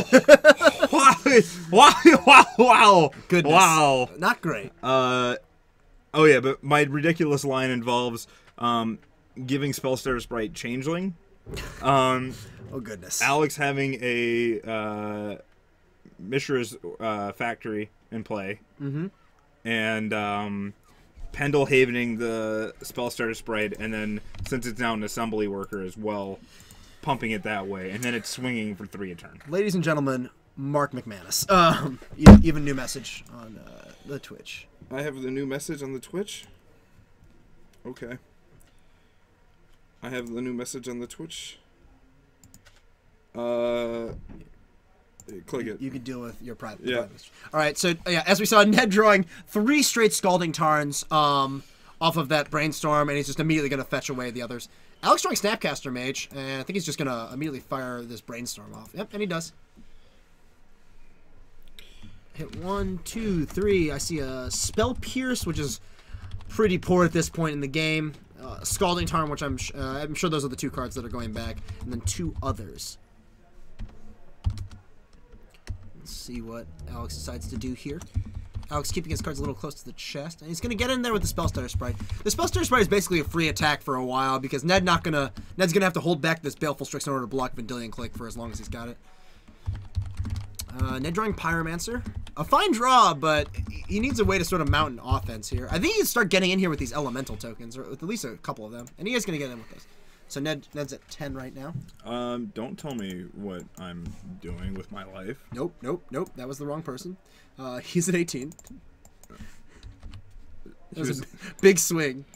That's why I was like, I don't understand how that happened. 17, excuse me. I was wrong. Damn it. And Alex quit playing games with my heart. All right, I gotta stop. And there's a fetch. So Ned attempting the Pyromancer, and Alex hitting one of the cards he hit off his Brainstorm was a Spell Snare.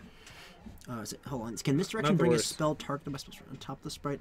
Okay, that is a lot of words. That is. All right. Can Misdirection bring a spell targeted by a Spellstarter Sprite on top of the Spellstarter Sprite, or the sprite on the stack? So no, it can't. No, it can't move it.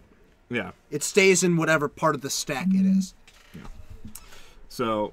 See a swing here from Alex from Spellstarter Sprite. Again, he's just going to keep getting in here as long as he can. I think going down to 9? Yeah, I think Ned's just going to take it. Ned only has a Scalding Tarn in his hand, and Alex knows that. Ned drawing the 4th Pyromancer? No, the 3rd. Get it. In there for 2. Alex gonna take it. Go down to 14. I don't think you don't want to really trade either the Snapcaster or the. Oh, and here, okay, so now he's flashing back Cabal Therapy. I feel like he would be naming the card that's in Alex's hand, and that's the. Yep. The Snapcaster Mage. Snapcaster Mage. So Snapcaster Mage is gonna resolve. I wonder what Alex is gonna target here. Probably Counterspell. Is there a cantrip He has in his yard? No, the one cantrip in his yard he's already flashed back. I think he's just gonna target Counterspell. Okay. That seems really excellent, actually, in this spot. Now Ned cannot cast his Young Pyromancer unless he wants to just throw it into a counterspell. Yeah, no, that's a very good point. Yep. Alex, he's just got to pass. Alex's Um, offense is getting better and better by the turn. Do you now, if you're Alex, do you go ahead and swing in with both Snapcaster Mages? You're gonna lose one. Oh dear, what a draw! Wow. That is a phenomenal draw from Alex. So here you swing in with Snapcaster. with the Snapcaster. And you could probably still swing with the Sprite. I think it's still a free attack. Oh, I at this think so point. too. 100%. But this is a hell of an attack. So and Ned gonna trade off. You might as well trade it. Get that creature off while you can. And this is probably going to immediately take care of the Young Pyromancer, I'd imagine. Well, Young Pyromancer and the Baleful Strix, why not? I think you don't need to kill the Baleful Strix Sure. just yet. Yeah. Sure. But that was an unreal rip right there. Knight Leo, thank you for following. Much appreciated. Yeah. You could stifle the Spellstarter Sprite, right? Can't you? Because it's an enter battlefield trigger. Yes, you can. Yeah. You could Void Slime the Spellstarter Sprite. Yes, you could also Void Slime it. All right, Alex drawing for turn. I think this is going to move on to probably the Spellstutter Sprite. Yeah. And get in there. And just start mowing down these Baleful Strix tokens. These Baleful Strix. Baleful Strix They're not tokens. Yeah, he has not copied them. What's going on over there? You know. Yep. All right, so we are going to see. It's looking like he's paying the equip cost for GT. And, he could also just put on the Snapcaster. I think the Sprite and the Snapcaster are basically equivalent at this point. No, I'd rather have the 2-power attacker or the flyer. Yeah, I'd rather have the 2-power attacker. All right, so Ned gonna offer the trade again. That's really all you can do in the face of this active Jit. And both of these creatures are gonna end up getting mowed down here. Let's see what Alex draws. I guess he's waiting. He's just gonna put this. Sure. Put it on the Snapcaster. Oh, because that way he blocks the token and then still has the counter removed to kill the Baleful Strix. Yep. And Ned just flooding out again, drawing one of those Scalding Tarns that he shuffled back into his deck. I think it's going to be. Oh yeah, why really not? Tough. And why not block with Mutavault? That's a very good point. Yeah, there was one. I think just one turn where Ned had the option to do that. And did we? Life totals have not changed. Life totals, okay. But now we get a swing for 2. Okay. Ned gonna go down to. Looks like he forgot to attack with his. Wait. Yeah. Oh, okay. So he's just saying that he's not gonna attack. All right, there we go. So. That was actually, unfortunately for Alex, that was actually a lethal attack. If he had decided to go in. Yeah. I think Alex just playing quickly here, just to be quick. It looks like they're at about the end of the time. Yeah. So he's just Raul gave him a 3-minute time extension. Yeah. Okay. So they probably have about 2 more minutes. Yeah. But again, just playing a bit quickly here. So Engineered explosives. Explosives, pretty good draw here, but he's still very behind. I mean, and it doesn't answer click. No. Yeah. He's gonna be able to. I mean, answering Snapcaster and the GTA is going to be strong, but he needs to draw a removal spell instantly. I mean, he can shuffle away 2 of these lands after keeping the explosives, which at least does something. But he's still, but he has to do this, with the hope that Alex has no counterspell as well. And he also has to beat the Mutavault. Yeah. So there's a 5-point attack coming next and turn. Alex has been representing 5 mana, so even if he doesn't have Force of Will in hand, Ned might not know that. Yeah. And, could be a rewind. Could be rewinded. So here's an explosives for 2. Right. This also does get spell snared if Alex does that, but Alex already cast 2. That's why you always pay 3. Yeah. For your engineered explosives. Or paying 3. Or your chalices. You pay 3. All right, so Ned just gonna pass the turn. Doesn't see the need to blow the explosives right now. Alex is gonna fire up this Mutavault, it looks like, and try and get in for some damage.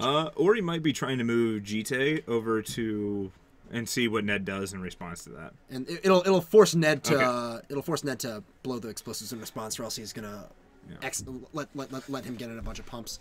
So the Mutavault getting fired up here.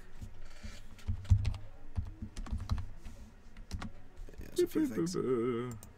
the GT. Yeah. Yeah, Ned gonna give GT a read. It does do a lot of things, and they're all great. Yeah. Yeah, I think he's wondering about the +2/+2. Yeah, making sure that it can only pump the creature it's yeah. on. Here's attack for 5. This is gonna put Ned down to 2 here. This is the benefit of playing like nope, wrong person. No, he's because he used the toe. Yeah. Oh, so he should be at 20 then. Did he use all 3? Did Ned not wait for a pump before blowing it? We'll say Ned waited for a pump. It was lethal without the pump, so I don't think he did. Fair enough. But Ned should be at 2. All right.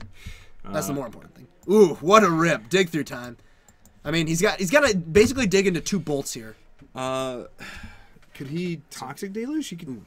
Well, Pyromancer is going to be able to stop at least one of these things. Yeah, and he can still dig here. He can deluge for 1 technically. Yeah. But it will kill his blocker for Mutavault. So we don't do that. So all right. So we dig through time, get a counter, and then we need to find 2 bolts. Just a One bolt. Excuse me.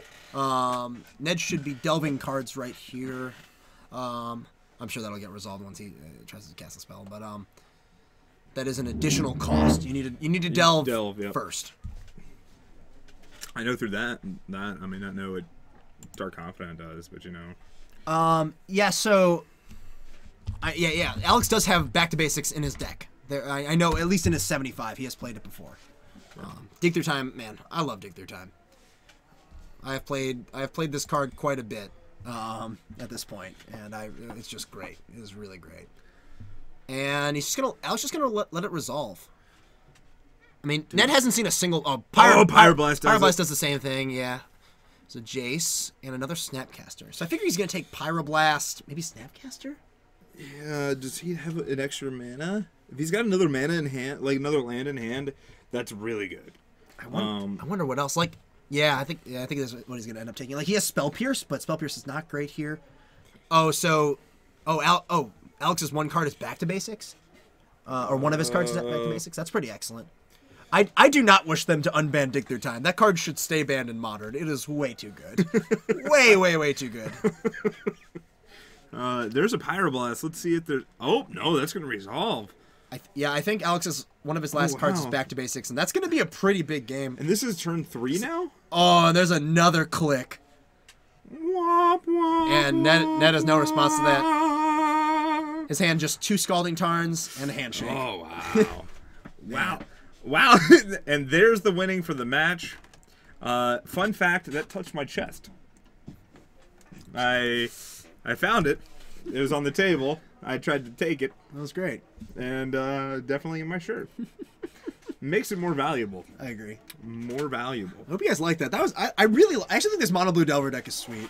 I like it, yeah. Like it needs force. Yeah, it's a deck that I think it certainly needs Force of Will, but like playing 4 Snapcaster Mage and playing a bunch of counter spells and like spell snares and stuff like that, you lose some things, but you get some powerful trumps. You still have Spellstar Sprite's pretty interesting.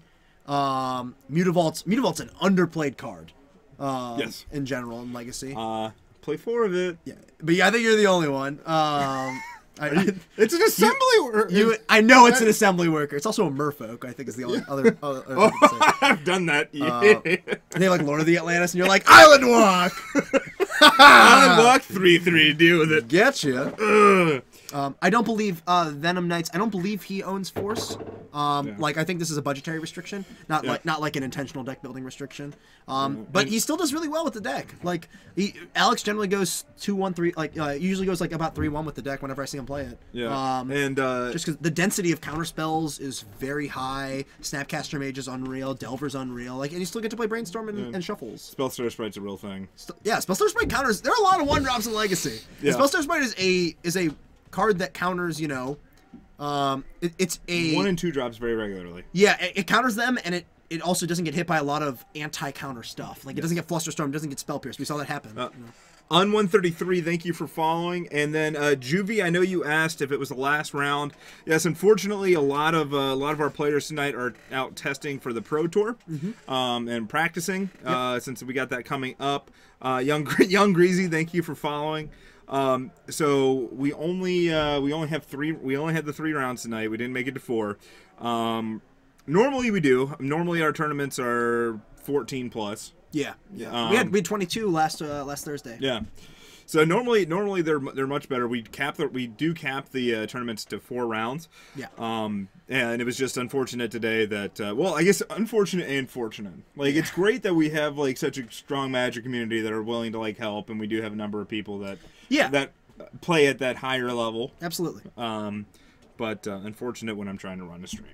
Definitely. Yeah. Yeah. You know. But thank you guys for tuning in tonight. Thank you, Chicagoland Games Dice Dojo, for hosting us, our ever gracious hosts. Yep. Everybody who's our winner of the raffle? Bobby H. Congratulations, Bobby H. Bobby H. Should we funnel people into Gabby's stream? Yeah, we can funnel people into Gabby's stream. Gabby, you streaming tonight?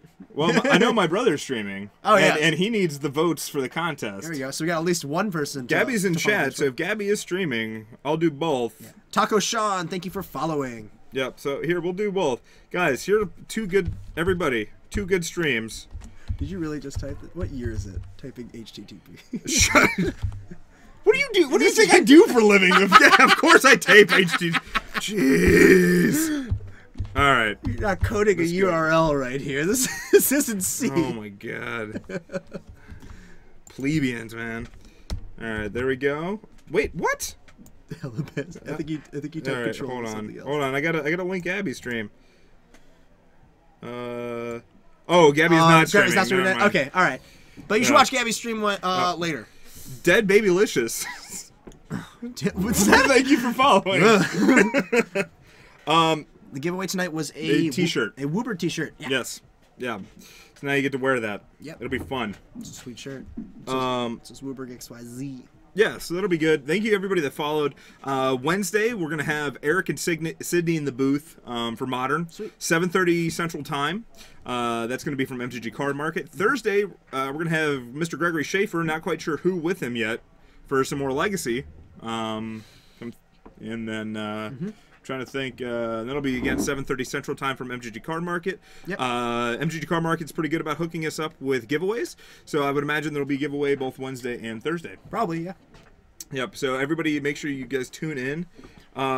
David, I appreciate it. We will do our best to get home. Thank you. I'm gonna try to mow down Phil when he's biking. Yep, it's completely normal. Because it's kind of a sport that we like to play. To be fair, most people, Alabaster Potion Man. Yeah. Thank you for setting that. I did you not see me hit the backspace? No, I watched you slam enter. When Mark and I play this game where I play this game with all drivers where I bike somewhere and they try and kill me and I try and not die. Welcome to Chicago. Yeah, it's just my life. I would like to bike. But I can't imagine. I don't know if I could fit all the, like, unless I bought like an actual cargo bike with like this stuff. No, it's not happening. Yeah. Well, I don't know. The bike store by my house has got a cargo bike that I could 100% like carry all this stuff. Well, maybe. Maybe I'll buy it. Yeah. And I'll just start biking with all this stuff. Yeah, happens. That might not be great. Hey guys, thank you guys for tuning in. You guys want us to sign the shirt? I'll sign the shirt. We're lame as hell. I don't know. I'll sign it. You don't turn this down, Phil. I guess I very rarely get confused with a celebrity, so I'll take anything I got. I'm not picky. I know, but he's always wearing this, even though he's got a WUBRG shirt. I got another one. He's always wearing this. I'm not always wearing this. I own more than one shirt. I told Jameson I would wear an MTG Card Market shirt if he just gave it to me. I'm not. I have this shirt because I was given it. All right, I have the WUBRG shirt too. Yeah, you haven't worn it. Yes, I have. You haven't worn it. Never seen it. Liar. Just lying to my face. David, I'll get the. I apologize. I've been lagging. Yeah, I thought they were gonna be up by Friday, and then I had some deliverables to do at work. Some like, basically work out pretty crazy, so I wasn't able to get it up. So David, I apologize. Thank you for calling me out on my lie. You're a liar. Yeah, I tried. All right. Wait, turn one likey. There are only 93 Uber masks left in the world. So I will say, everyone have a good night. Go buy your Uber masks now. Sean, I was definitely at GP New Jersey, not at Worcester. Worcester.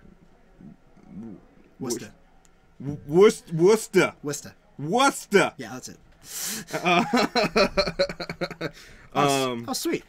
Yeah. Oh, sweet. All right. SCG Cleveland. Yeah, there we go. I don't know if I'll be. I might go to that. I don't know. Are you going to go to Columbus? Yeah. The Invitational? Yeah. Yeah. The modern. Yeah. I think I'm qualified. Oh, for the Invitational? I think so. Well, excuse me, Mr. Fancy Pants. Well, here's the thing. I don't know. I'll find out the week before if I get an email. I don't know. I haven't been. I need to do more like IQs and stuff. I don't know. Talk to the chat. Yeah, I don't know. Torn Lucky 3, there will be LSV versus Efro It's match, a actually? Vintage Super League. Yeah. With the Crater Hoofs, yes. All right, guys. That's going to be it. I need to pack up. I got to go take pictures of my old apartment and try to get it rented. If you guys know anybody in Chicago looking for an apartment, you should tell me and I'll rent it to them. Did you understand that? I did. Cool. All right. Have a good night, everyone. Thanks for tuning in. All right. We'll see you guys. Good night.